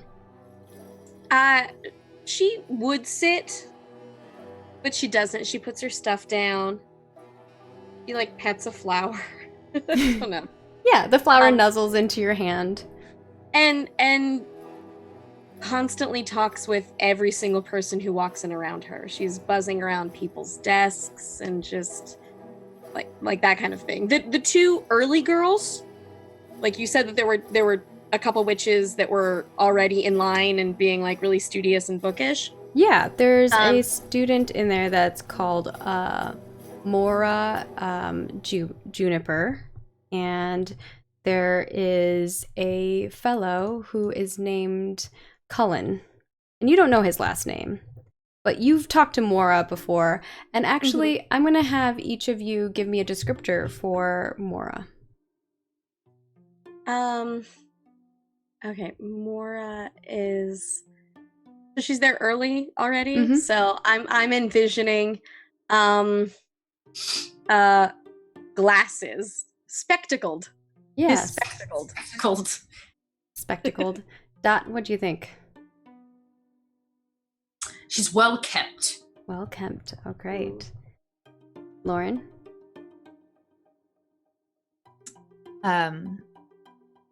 Lighty. Lighty. Ooh, I like that one. Kind of has like a... And Patrick? I don't know. I want to say clumsy, but like... I like clumsy. We can do clumsy. Disorganized. You want to do like- organized? Okay. Disorganized. Oh, Like- disorganized. She's there early, but all of her books may not be the right books for that class. She's maybe pointing out she's got like I 8 love it. books for like the entire day. Like she's like, I'm ready for the day. I love it. So you see Mora Juniper, and she's kind of like pushing her glasses up on her nose, and she looks a little stressed out. She's fumbling through this book bag that she has that's made out of like some weird hemp or something like that, and she's rummaging through it, and she's talking to herself. Weird hemp. As Diane is like approaching her and saying hello and everything, she just very easily, very casually, like helps her out with the book bag, like not even looking at the book bag as much, but just like, here's the books that you're gonna need, like that kind of thing. So suddenly the books are being laid out for her as Moira is distracted otherwise. So it's, oh yeah, like wow, again, it's so good that you're on time and everything like that. A lot of this is to make it seem as though whenever Moira got there, which was very early, that Diane did too. Clearly, because if they're still talking, then clearly they showed up as a group. So Nice. therefore Diane was probably the first person there. Even though she wasn't, she just sort of glommed onto the people who were first there. Yeah, and Moira looks at you as she's like kind of stopped what she was doing because, you know, she can't really concentrate on multiple things like other people can. And she looks at you and she's like, what'd you say? Sorry. Oh, I was asking how your summer went. I didn't see you at breakfast. Well, I wasn't feeling really hungry. I was kind of nervous and I wanted to be at class early. But then I forgot my book. Oh, you found it. It must have been in my bag. I kind of really need to organize It wasn't your bag. my bag. No, it was there as I just walked up. You were clear. You've got this already. I didn't even have to do anything. I just walked up and it was already there. She looks a little confused and looks down and she's like, maybe I did. And Cullen kind of side eyes yourself out. as he saw what you were doing, so he knew what was going on. Actually, if I could, I want to use my skill. I know that this is already called Check It Out. Ooh, okay. Which is make an individual or group focus on something unrelated for 1 minute. Okay. So she's worried about the book, but I'm gonna kind of do something else. This is like very almost sleight of hand. So just focus on, and that could be an object or focus on something unrelated. So I'm going to just distract her for a Are you little trying bit. to distract both of them or just her? Both of them, All right. I will say. Roll it for me. How do I, sorry, which button is it? I haven't looked So at this. you're going to go to your spell sheet, or on your witch sheet. There is a section for your spell book, which is the little star. Oh, you're already on it. I'm on it. And there's next to the name, there's a little roll dice. So you would click that. You're going to give any bonuses you have to it in that little modifier box. Probably no bonuses right now. Let's see. Approachable. Dexterous could give you a bonus.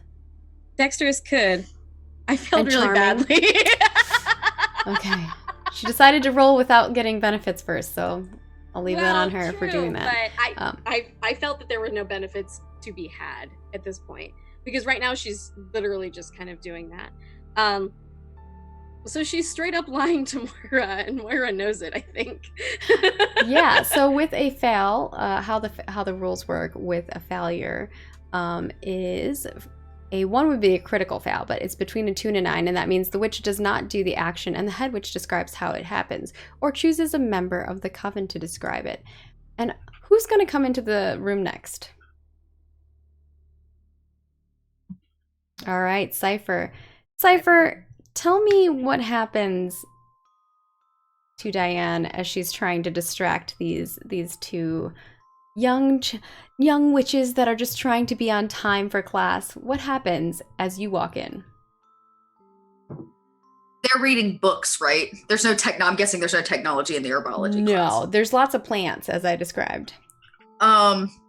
Interesting. Okay, what happens to distract them?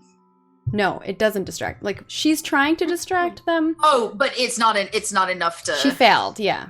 So you are going to explain how she failed. As you're walking in, you are going to notice that she's trying to distract them. And they probably both notice that she's trying to distract them. From what I'm not sure. Oh, interesting. It's like failing. It's like a fail of a fail, which makes it like a double negative. Like a double negative one. I don't know. I guess maybe I know. Cypher walks in the wrong door. She walks in the professor's door. There's like a door where students enter, and there's a door where professors enter. So the professor is a tiny door. Remember, she's tiny. It's like this big. That's fine, but it's still normal sized doors, right? No, it's a Not tiny for door. her. There's a It's a large tiny- door that everyone can walk through, and there's a tiny door. I described it earlier. Yeah, Remember- but there are other professors that are normal size. Yeah, and they would So walk they'll- through the normal door. There's 2 doors. Oh, okay. Yeah. Well, then I'm out of ideas. Cypher trying to crawl through the tiny door. Yeah, I'm like, no, you know what it is? No. I distract her by knocking. I'm like, Because you've never been there. I've never been there, so I come to the tiny door. I don't know how to get in. The And I door, come in, I'm like knocking on this tiny door. the large door actually opens as soon as you get near it, and it says, "Welcome, Cypher." Oh. And everyone kind of turns and looks. And maybe that was it. Maybe that's where my failure comes in, because I'm trying to tell them, like, don't look at her. It's fine. Like, this isn't a weird situation at all. And but they're very, very focused on her. Even though I'm trying to do anything but. What were you trying to do? I was trying to make it look like just very casual. Okay. All of it. Make them feel comfortable. Because it was clear that Moira wasn't comfortable. I didn't know if you were sleight of hand trying to like get something out of her bag or something like that. Because the way that you made it seem was like. I would have been more Cool. clear about that. So Cypher, you enter the room and you see the same thing that I described before. It's very colorful. There's lots of plants, and it's the desks are intricately made, and there's little plants dangling from them. Oh. Is there one with less plants? I think they all have the same amount of plants. It's almost like the teacher may have left plants there that you might be using for your class today. Okay, I sit down and attempt to touch nothing. Like There's it's actually lit. one. There is one that has your name on it. There's like a little plaque that's made out of wood that says Cypher, and it's like someone carved it. It's really cute. But you don't have to notice it. You could just sit in front of someone else's. It's fine. I mean, it's less about where I'm sitting and more of like everything's covered in plant life, which is the bane of Cypher's existence. So I sit down and move my plants and to the side and break my laptop out. All right.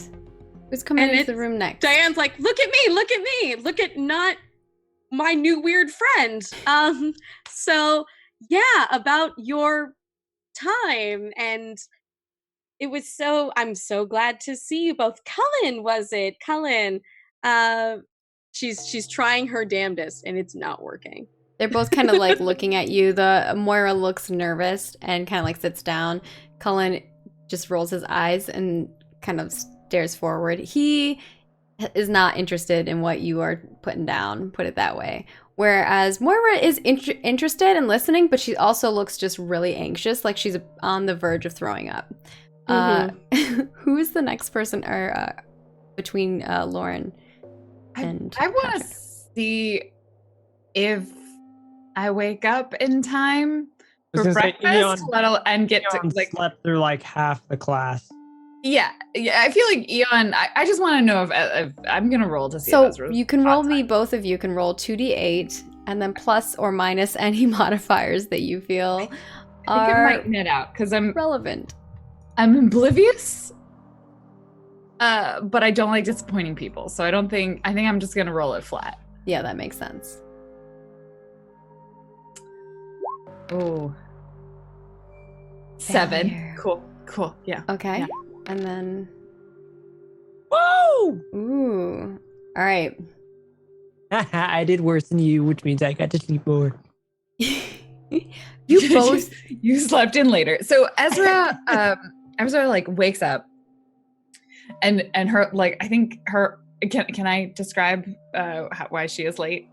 Because I have Sure, I'll allow it. Normally it's a part head of witch, it. but I'll allow it. It's fine. Okay. Go for it. So she like her alarm goes off and smacks it. And then like 20 minutes later her next alarm goes off and says, no. And then she throws it out the window into the dumpster maybe. And then like her third alarm, which is on the other side of the room, she's like, oh my god, okay. Oh no, I'm super late. She realizes that she has missed breakfast. And so she goes to the stash of snacks that her parents have given her, and she like grabs like the equivalent of a fruit roll up because apparently that's all she has left, and is just like then like shoves it in her mouth, grabs clothes and puts them on. I think she ends up with her pants, like her sweatpants on over her pajama pants because she forgets to take her pajama pants off, and like sticks a sweatshirt on, shoves her hat on her head because it's very important that she's always wearing her hat. So, you know, she's a witch.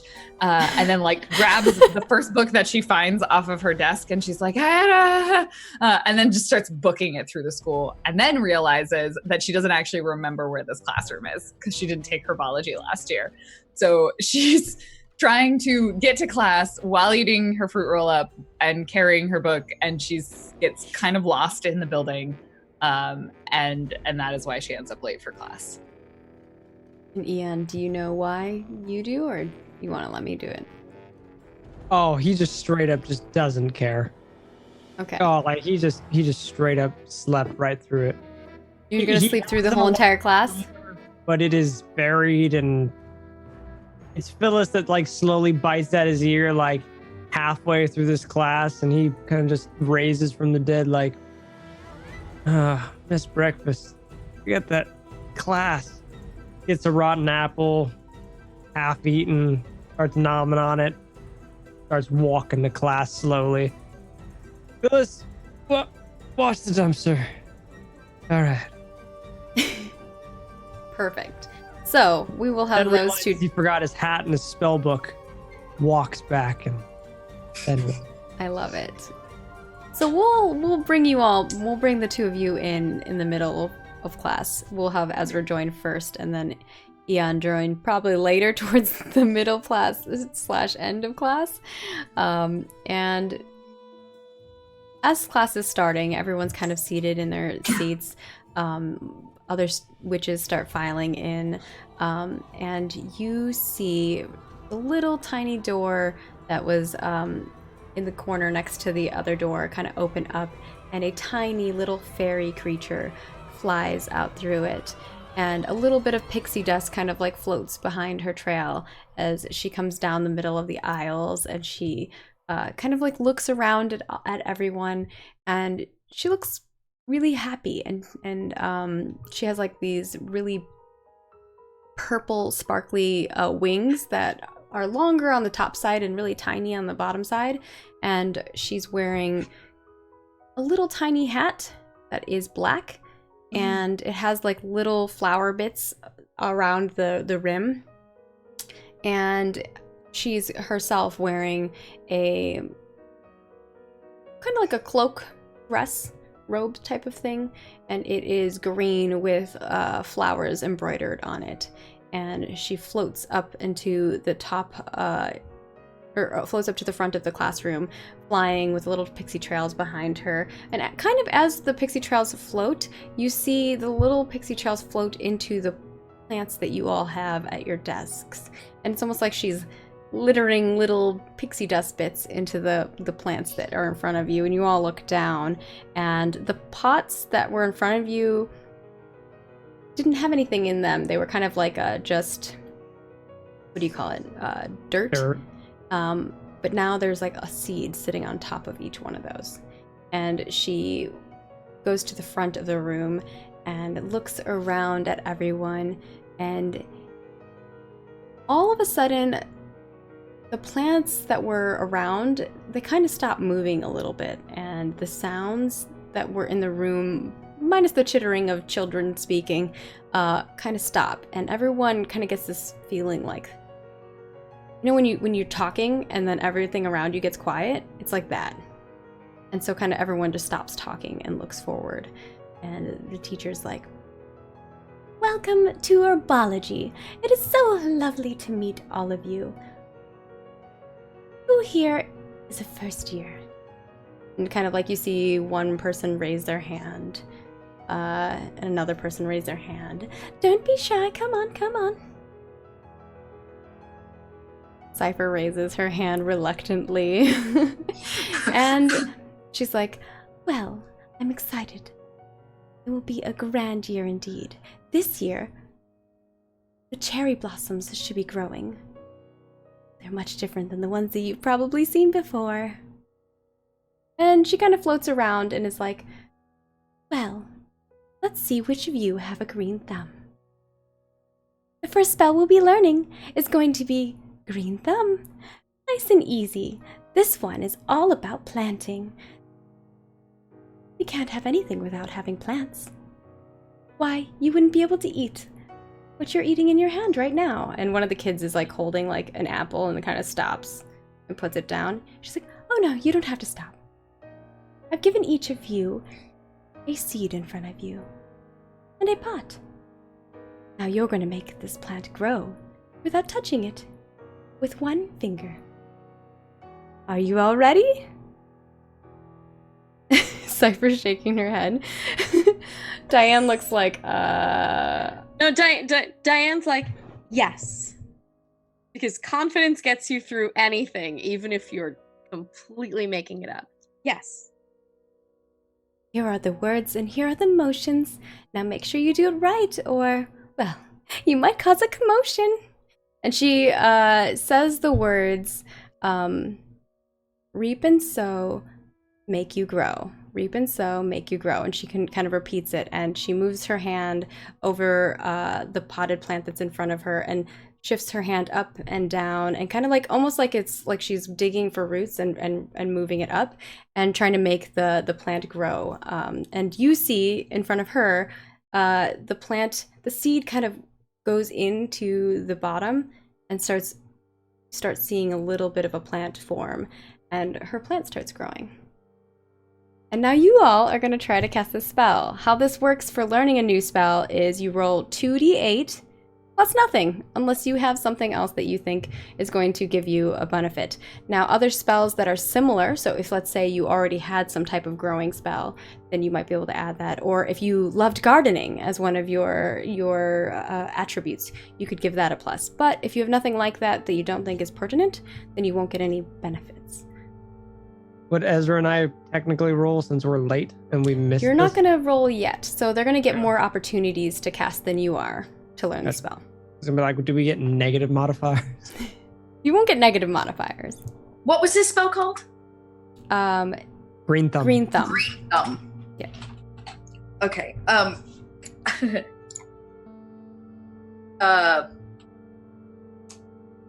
attempt to cast through a stylus pen?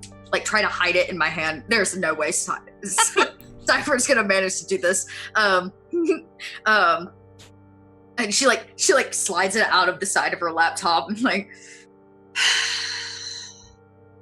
she has nothing to add to this. Well, then you would just roll it by default.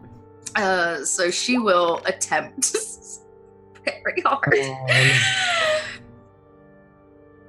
And we have a failure. Cool. Yeah, let's see what Diane's roll looks like. Would you consider this a kind of charm? Like, what kind of spell is it? Is it a Ooh, charm? charming a seed? I don't think it would be a charm. Like, because I have charming, so I was like, I think charming would have worked for the other thing when you were trying to distract that girl. For sure, it would have worked. Grow, little seed, grow. Well, if it's a charm, then being charming means just good at charms. I was being rude about it. Let's see. Adaptive? I think adapted, sure. Yeah, maybe growing plants is not your forte, but you're like, you know what? I can do this. Yeah. I can do this. All right, where's my mouse? So I just roll a normal 2d8? Yes, so at the top of your sheet, there is just a 2d8 or roll 2d8 button. You're going to click that and then add your benefits. So. Reap and sow, make you grow. The both of you Please. try. Please grow. Please. Now poking it with the stylus Yeah. to go in the ground. Diane is saying the right Trying to words. figure out why it's not working. Diane is saying the right words, but her hand motions are way too floaty, and she's kind of like not doing it right. Cypher, you are just like, you're like, what did she say again? Something grow in the dirt. And actually your plant container shatters. Great. Technically, she did better than I did on the roll, I know. which is even funnier. Just if wait hers to is- see what happens to your plant. Oh God! I broke mine. Does that mean I have to do it again? Well, that happens sometimes. There's another one. I've given you each 3. You'll have 3 chances to try this session. And then, of course, I would love for you all to go back to your dormitories and study.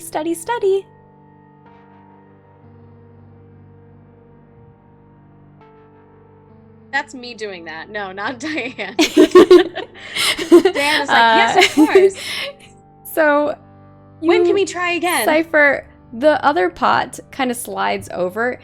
You're not touching it. It's like the teacher kind of like motions her hand and it kind of moves in on top of and like pushes the pile of dirt that you just made off.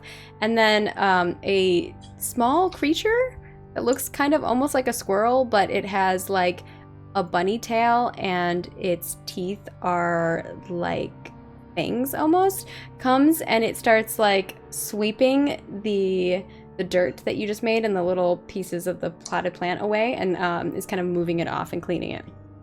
And then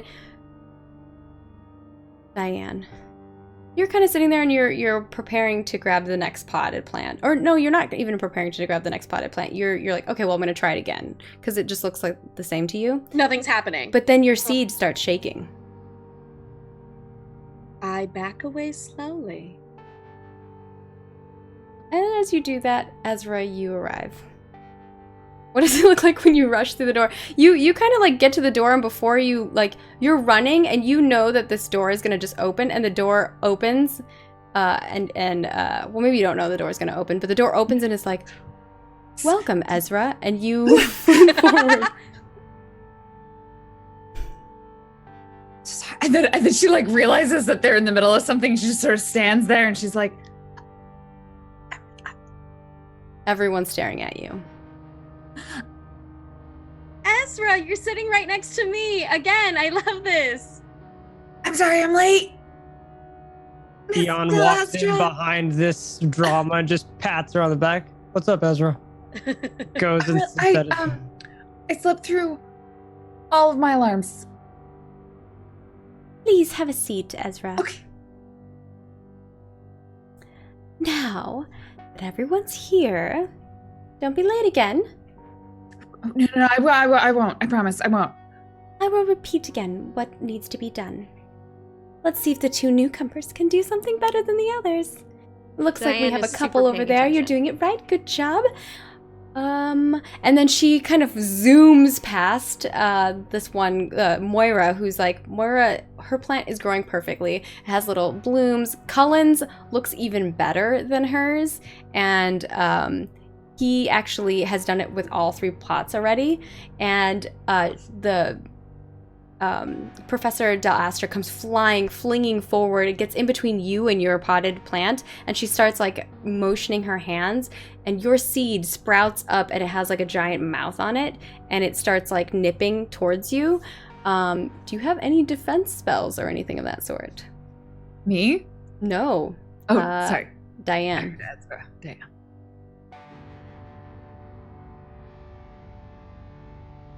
Yes. You know what? I think I do. I have a spell called Boo, which learn what freaks someone out and then conveniently illusion it into being. Great. So, let's see how you cast that.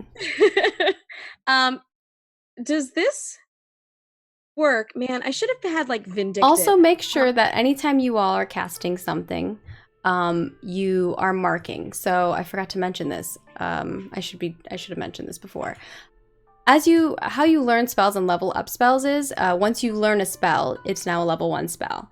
And in order to level it up to a level 2 spell, which gives you another bonus, there are little dots on your character sheet that say successful cast or failed cast. 3 successful casts will give you a level up, or 5 failed casts will give you a level up. So you have to successfully fill up one or the other, and once one of those is filled, you get the next level of that spell, so you get a +2 to your modifier, so on and so forth. And then all your failures and successes disappear after that, and that's how you level up a spell. I should have mentioned that. My cat is threatening to turn off my laptop, so I'm trying to get him over here. I would also like to this add my devious. Definitely. Because it's trying to freak me out, but I'm gonna freak it out. So I think adaptive will work as well. So that's a +2. Mm-hmm. Partial. Ooh, a partial success. All right. So does that mean actual successful or failed? That means you succeed, but I get to tell Okay. you how you succeed. Okay. Yeah. So what does it look like when you cast the spell first? As with anything, it's a very subtle spell. Because it's meant to be something that doesn't, it's a very mental kind of thing. They're not supposed to notice that the spell is being cast. It's just something scary begins to happen. Essentially, their biggest fear or whatnot comes through. So what it looks like is just like a look and a whisper. Ooh, okay. Like, so you immediately, reflectively just have this look and whisper something, and the teacher, Professor Del Astra, is kind of like motioning her hands. But before she can finish motioning her hands, something appears from the side. It's an illusion of a beast. It's a plant-eating beast with like these giant tusks, and it goes and it like swishes forward towards the plant like it's going to like rip it out of the pot, and the plant cowers, and Del Astra finishes casting her spell, and the plant slowly dwindles back into a seed. It's almost like like her spell reversed the growth and made it go backwards. But you scared it first to back it away. So we kind of see both of these things happen simultaneously. So it's like I didn't fail at it at all. Yeah, you didn't fail. You got a partial success. You did succeed. I have 3 full pots of plants that I can practice on. Exactly. See? It all comes out in my favor. Don't forget to mark a success on your cast as well. And so, the 2 of you who have already cast, your spell is at a level 0. You're going to have to roll 3 failures or 5 successes to get it right, or to level up to level 1 with the potted plant, or with Green Thumb. But the other 2 of you can go ahead and cast now. Sorry about that. Are we adding it to our sheet? Yes. Is that what we're... Add Green Thumb. Everyone should add Green Thumb to their spell sheet, and it is reap and sow, make it grow, and it will make a seed grow into whatever the seed is. But everyone should be at level 0 until they... But except for Ezra and Eon, you get to both try once, and if you succeed on this first time, you get level 1 right away. So, let's see.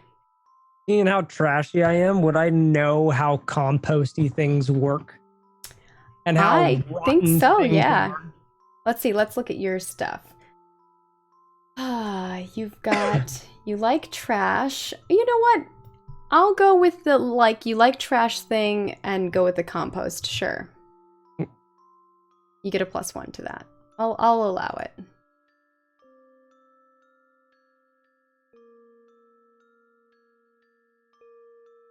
Ooh. Damn. And we have another failure. Let's see what Ezra's looks like.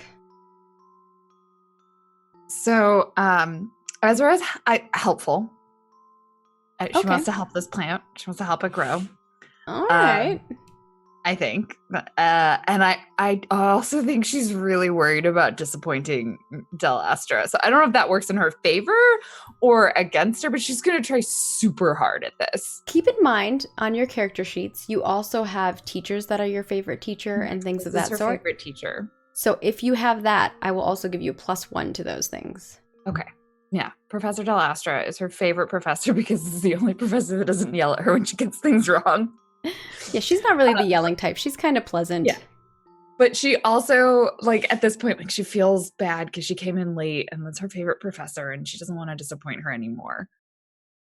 So she's gonna try extra Patrick, hard. the dice color you chose, no one can see the numbers on the dice. Oh no. It's just black. Void dice. So plus one or +2? So you were getting +1 for the teacher, and then +2 for helpful, right? So the 2. Okay. So the Was there helpful something and else? That means I get a reroll, right? No. I was doing 1 for being helpful, 1 for not wanting to disappoint Del Astra, and then I guess 1 because she's Ooh, my 3. Yeah, professor. so you have 3. Yeah. I was gonna try. She's trying so hard. She's are. trying so hard. And she- Partial success. You do? Okay, cool. So what we see is, and the other 2 of you can also cast again. So, because this is another round. And then we'll describe what it looks like as you all are learning your first spell at Academy this year. Plant. I'm gonna be curt with this seed so that I can get a bonus with it, because it is something.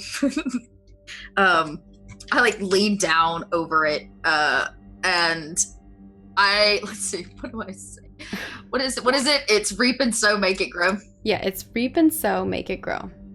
I had absolutely no flair to that. I'm like, listen, seed, you're gonna reap and sow, and you're gonna grow.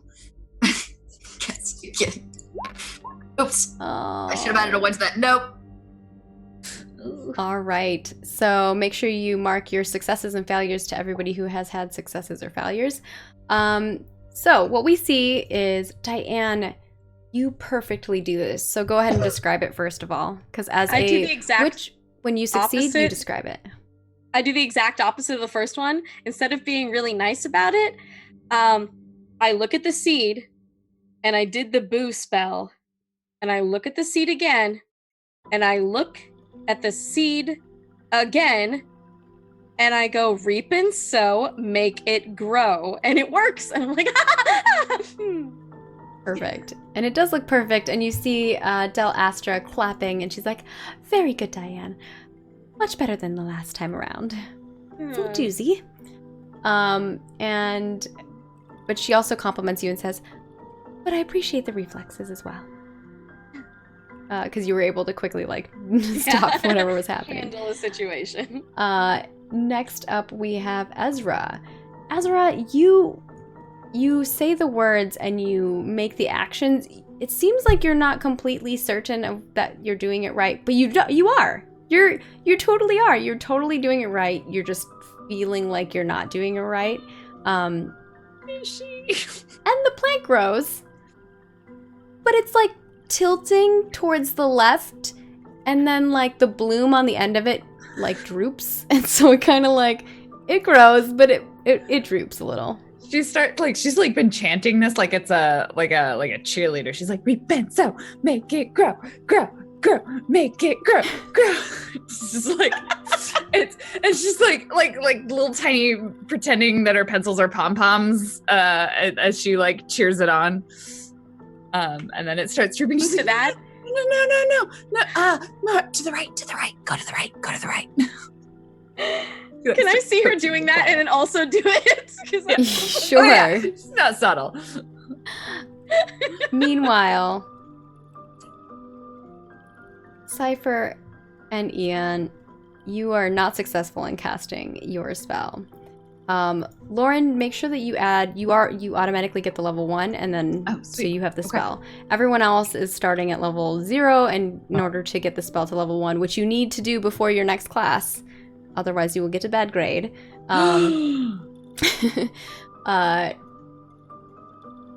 You have to get your three successes or 3 successes or 5 failures.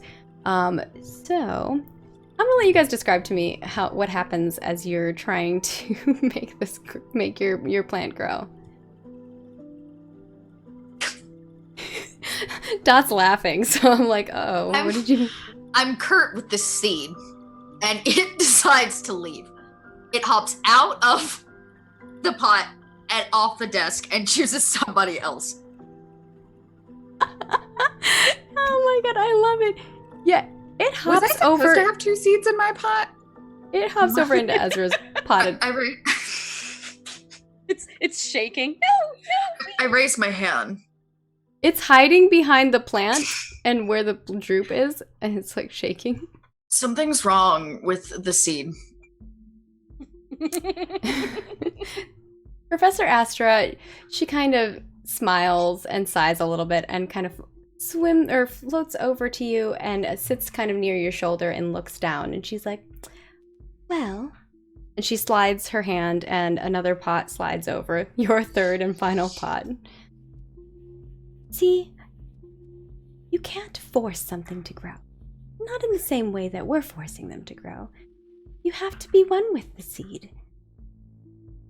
If you're rude to it, well, it might grow something gruesome. The way we speak to what we cast can have effects on how we cast things. Okay. If we're happy when we cast something, maybe something pleasant will happen. If we're angry when we cast something, well, maybe something not so pleasant will happen. I mean, can I just break down its biological code into digital code and do it that way? Bless you. Sorry. It's a big sneeze from a tiny woman. She kind of looks at you confusedly to some extent, but is like, then she floats down to like the side of the plant or side of the pot and looks up at you and looks down at the potted plant, and she's like, well, if you want to think about it like that, it's kind of similar. Life has a pattern, like a code, and that pattern can grow. Cool. Yes. Let me show you. And she wishes, she kind of motions her hand, and everyone's like, ooh, and gasps. And you see on top of, like, up where there's, kind of where the green room glass is, all of a sudden there's a projection up there.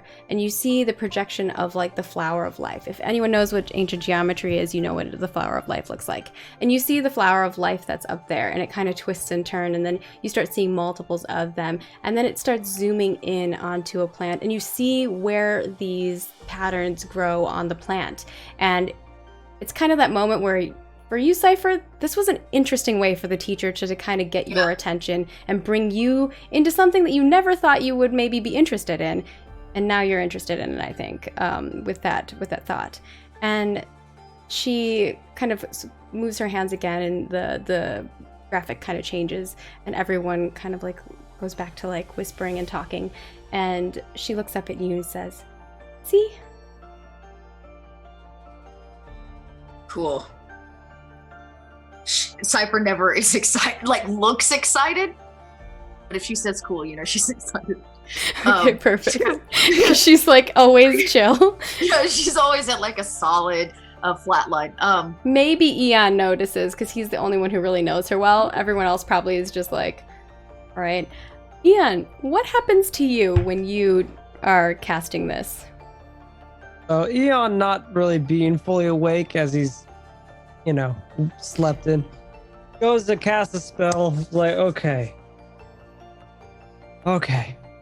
Maybe it was just he said the words wrong. Maybe he just did reap and sop, let it drop, and touched it, and it just immediately died. It just immediately rotted. The whole seed just rotted. The whole pot just broke. All the soil falls on the desk. And he just starts looking around. Just the kid sitting next to you looks a little horrified. By my stench or what I did? Both. I think initially it was the stench, and now it is my amazing gasp. Power. Yeah, a gasp at what you did. Like, you're supposed to make something grow and you made it die. His name is Heath. Well, I think I made it grow in a different sense. Heath kind of backs up and he like whispers to another kid who you know as Celeste, and she kind of whispers back, and if you want to, you can roll to listen and hear what they say. But if you don't want to, you don't have to. Or anyone can if they want to hear, but they're whispering to one another. It is high school drama whispering. It's not nice. Care. You don't care? Okay. Eon would want to know, but I don't think it would bother him. Okay. Well, roll to see if you hear, and if you get any benefits to listening or something of that sort, you can get it. Obnoxious. Okay, if they're talking bad about my best friend. They are talking bad about your best friend. I gotta know. Oops.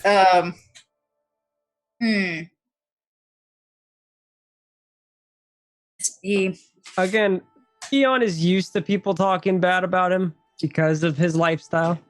Yeah, so you just, I think with this failed roll, you don't hear what they say, but you assume the worst, that they're saying something terrible about you.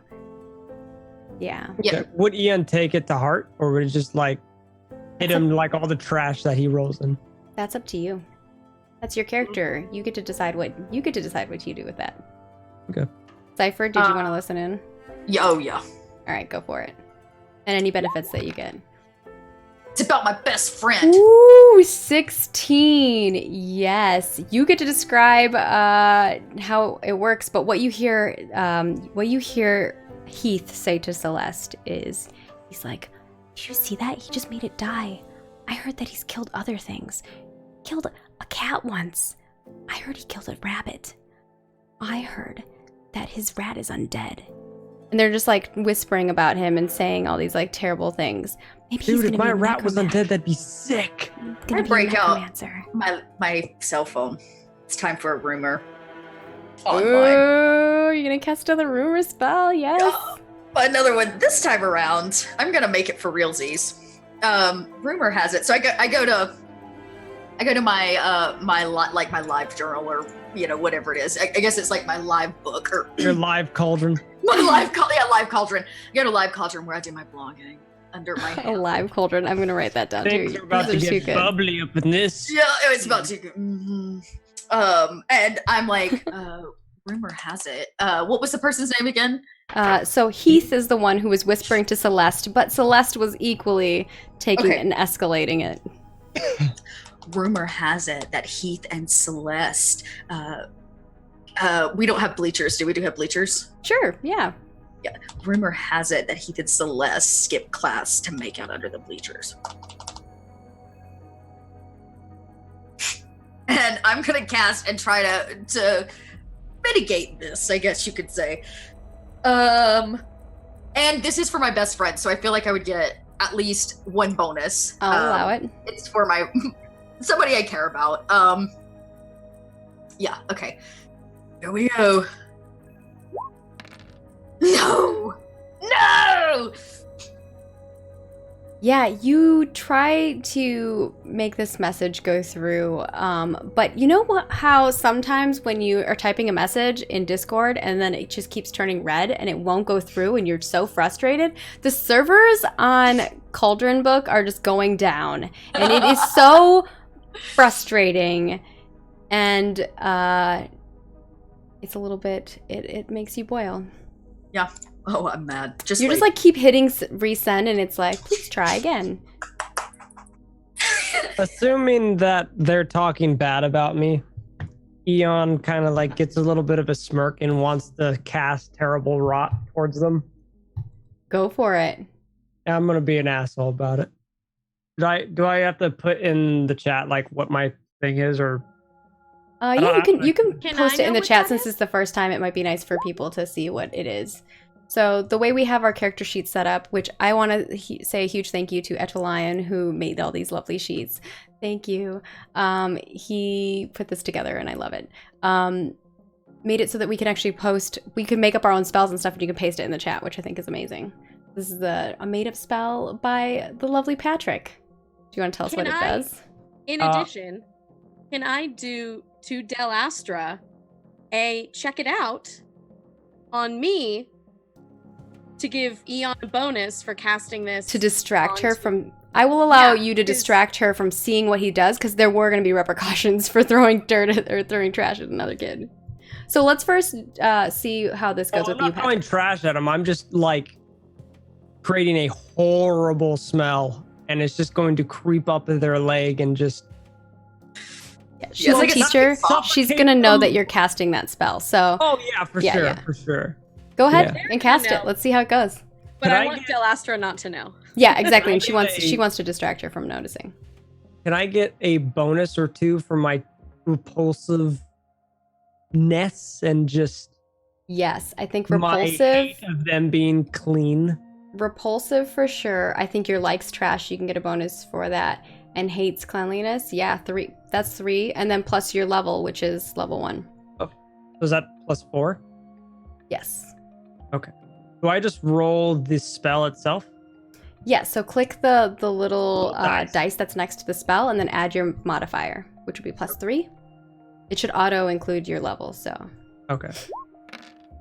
Hey. Nice. Hey. So I'll actually let you describe how this looks, even though technically I'm supposed to describe it, but. So Eon looks to himself and pulls out kind of like his pizza box, flips to page 13, like whispers to himself and just farts.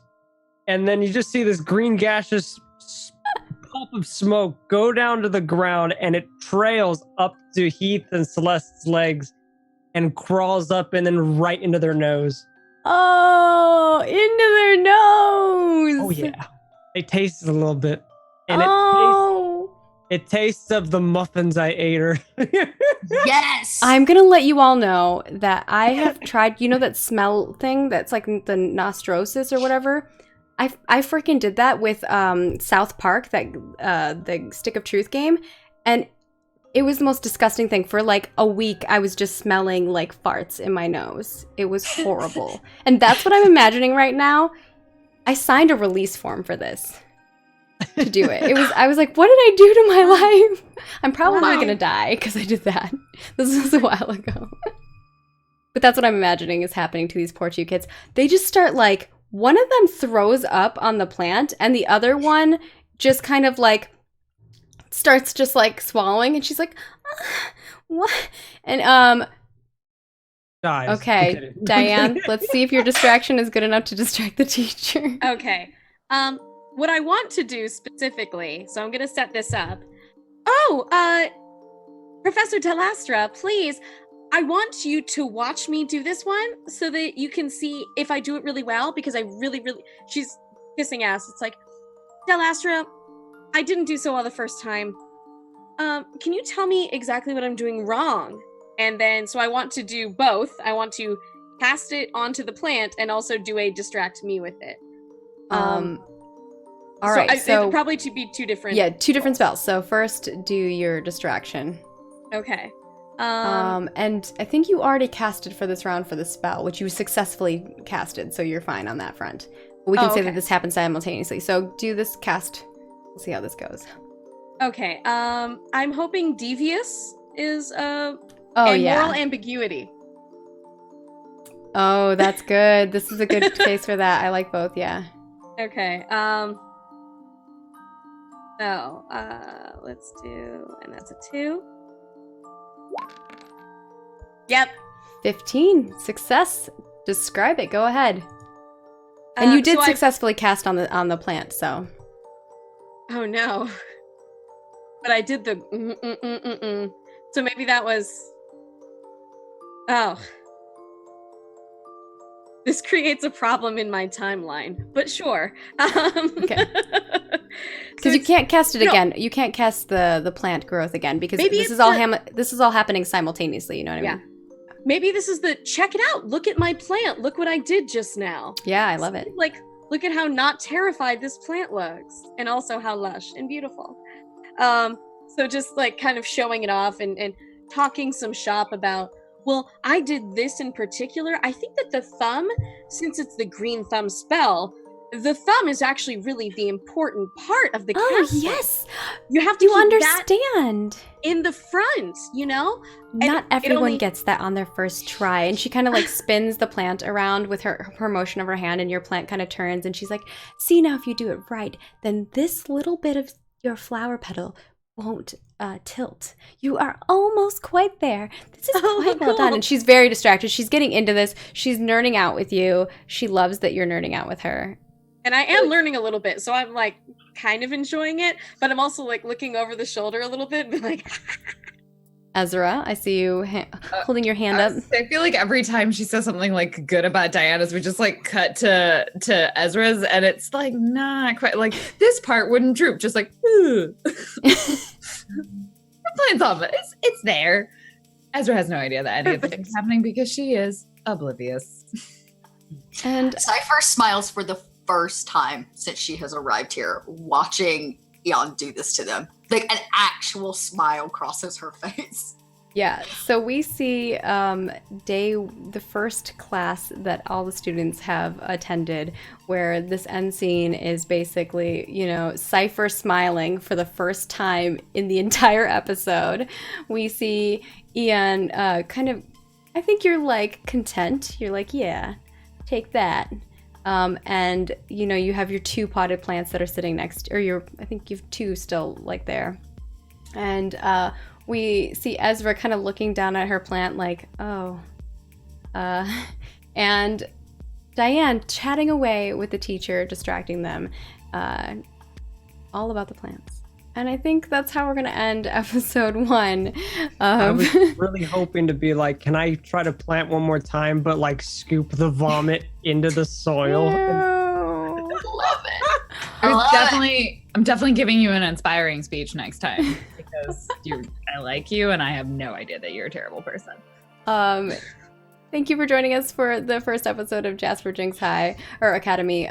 We will be learning more spells and having more classes that will be wonderful, and they'll learn a whole bunch of lovely spells, I'm certain. And I'm sure they'll get into mischief as they learn more about this school and what is going on in the school, which they haven't quite found out yet as well.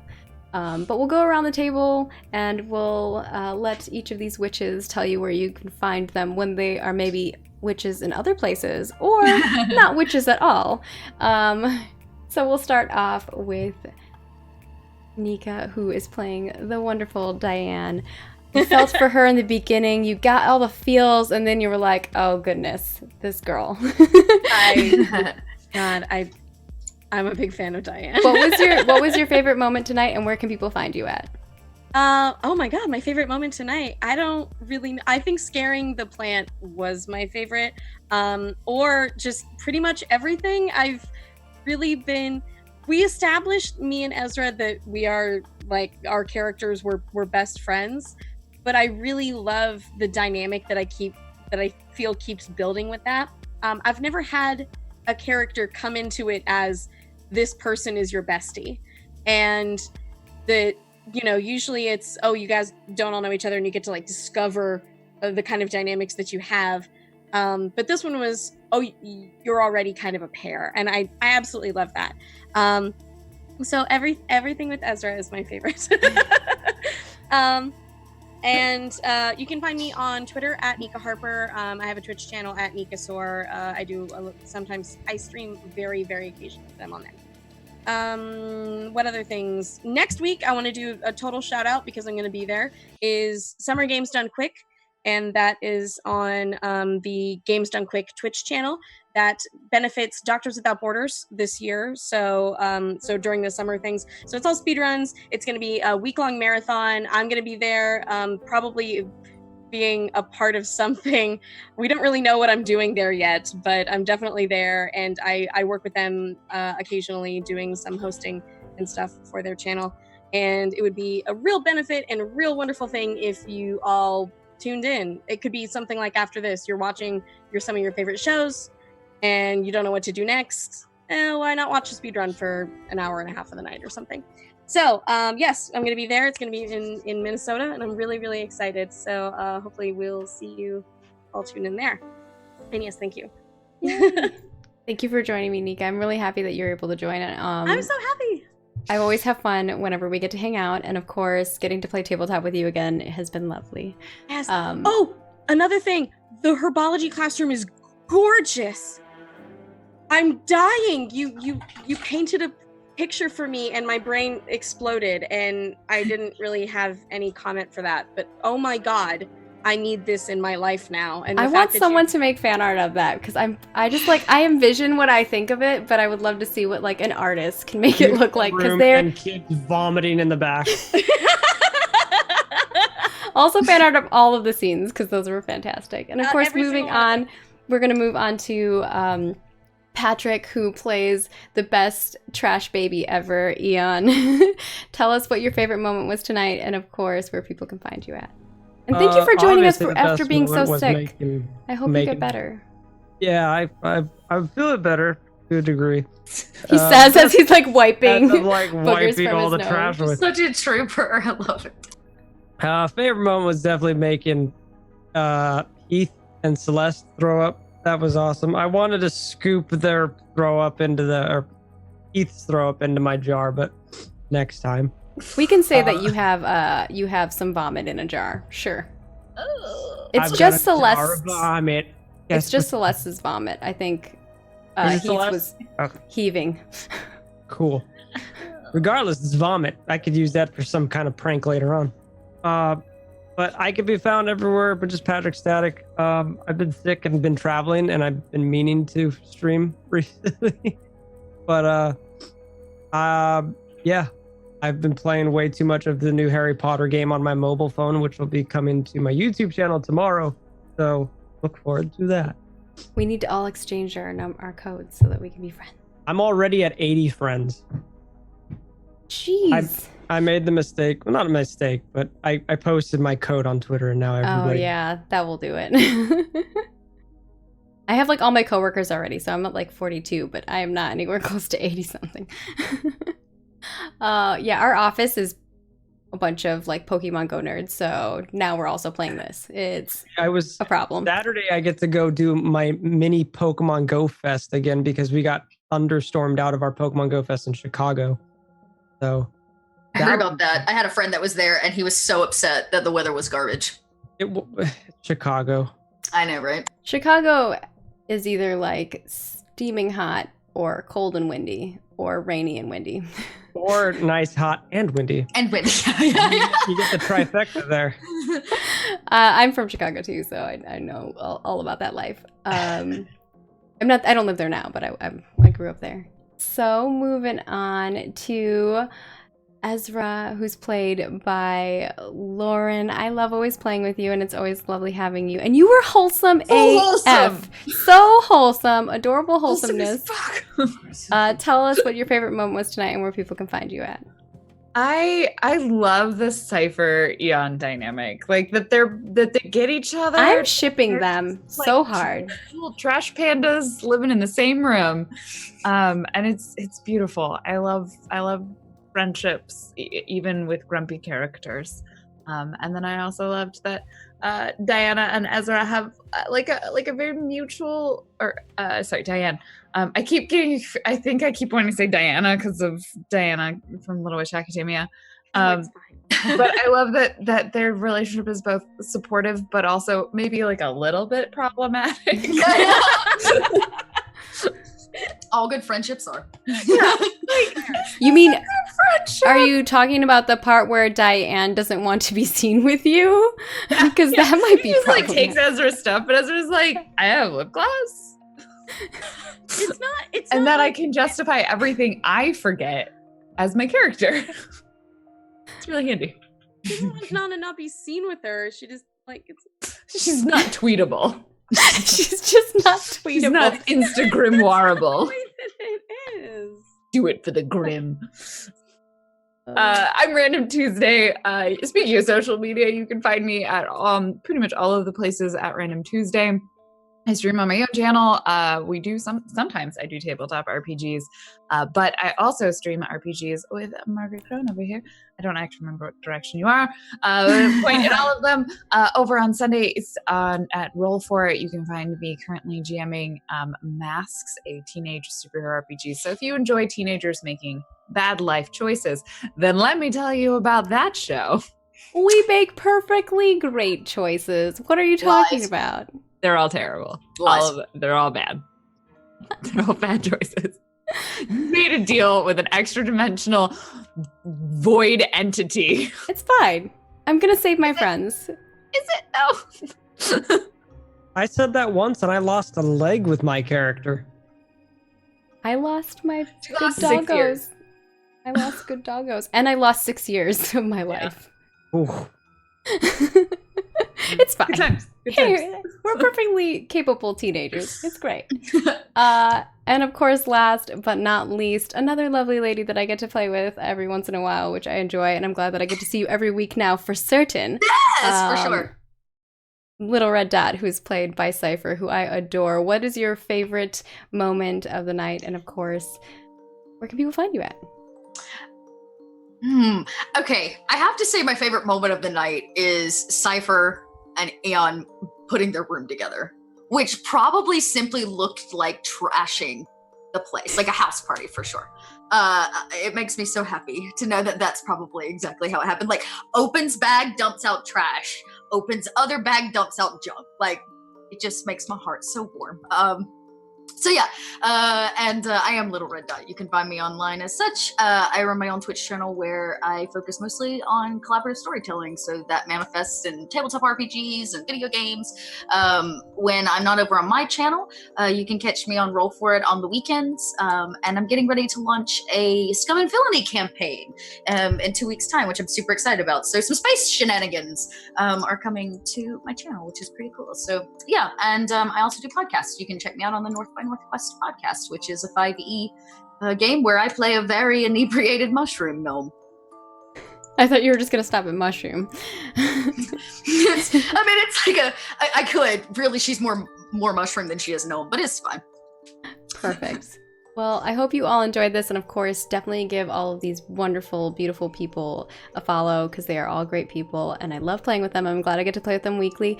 And of course, this will be every Thursday at 7 p.m. to 10 p.m. PDT, so I hope you tune in. And of course, if you're just tuning in now and you missed it, or you only missed part of it, if you are a Twitch subscriber, you get to see it immediately. If you are not, it'll be up on YouTube tomorrow morning, pending YouTube and Twitch cooperating, but we'll have it over there, and we'll have a premiere so you can watch it live again over there, as well as forever and ever afterwards if you want to relive the moments of episode 1.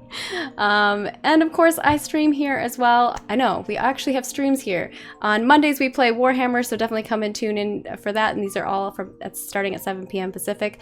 And on Wednesdays we play Dungeons & Dragons, where you can donate to St. Jude and you can help make chaos happen, which is always fun. So yeah, we have 3 shows over here, and I of course am on Roll For It on Saturdays and Sundays at 10 a.m.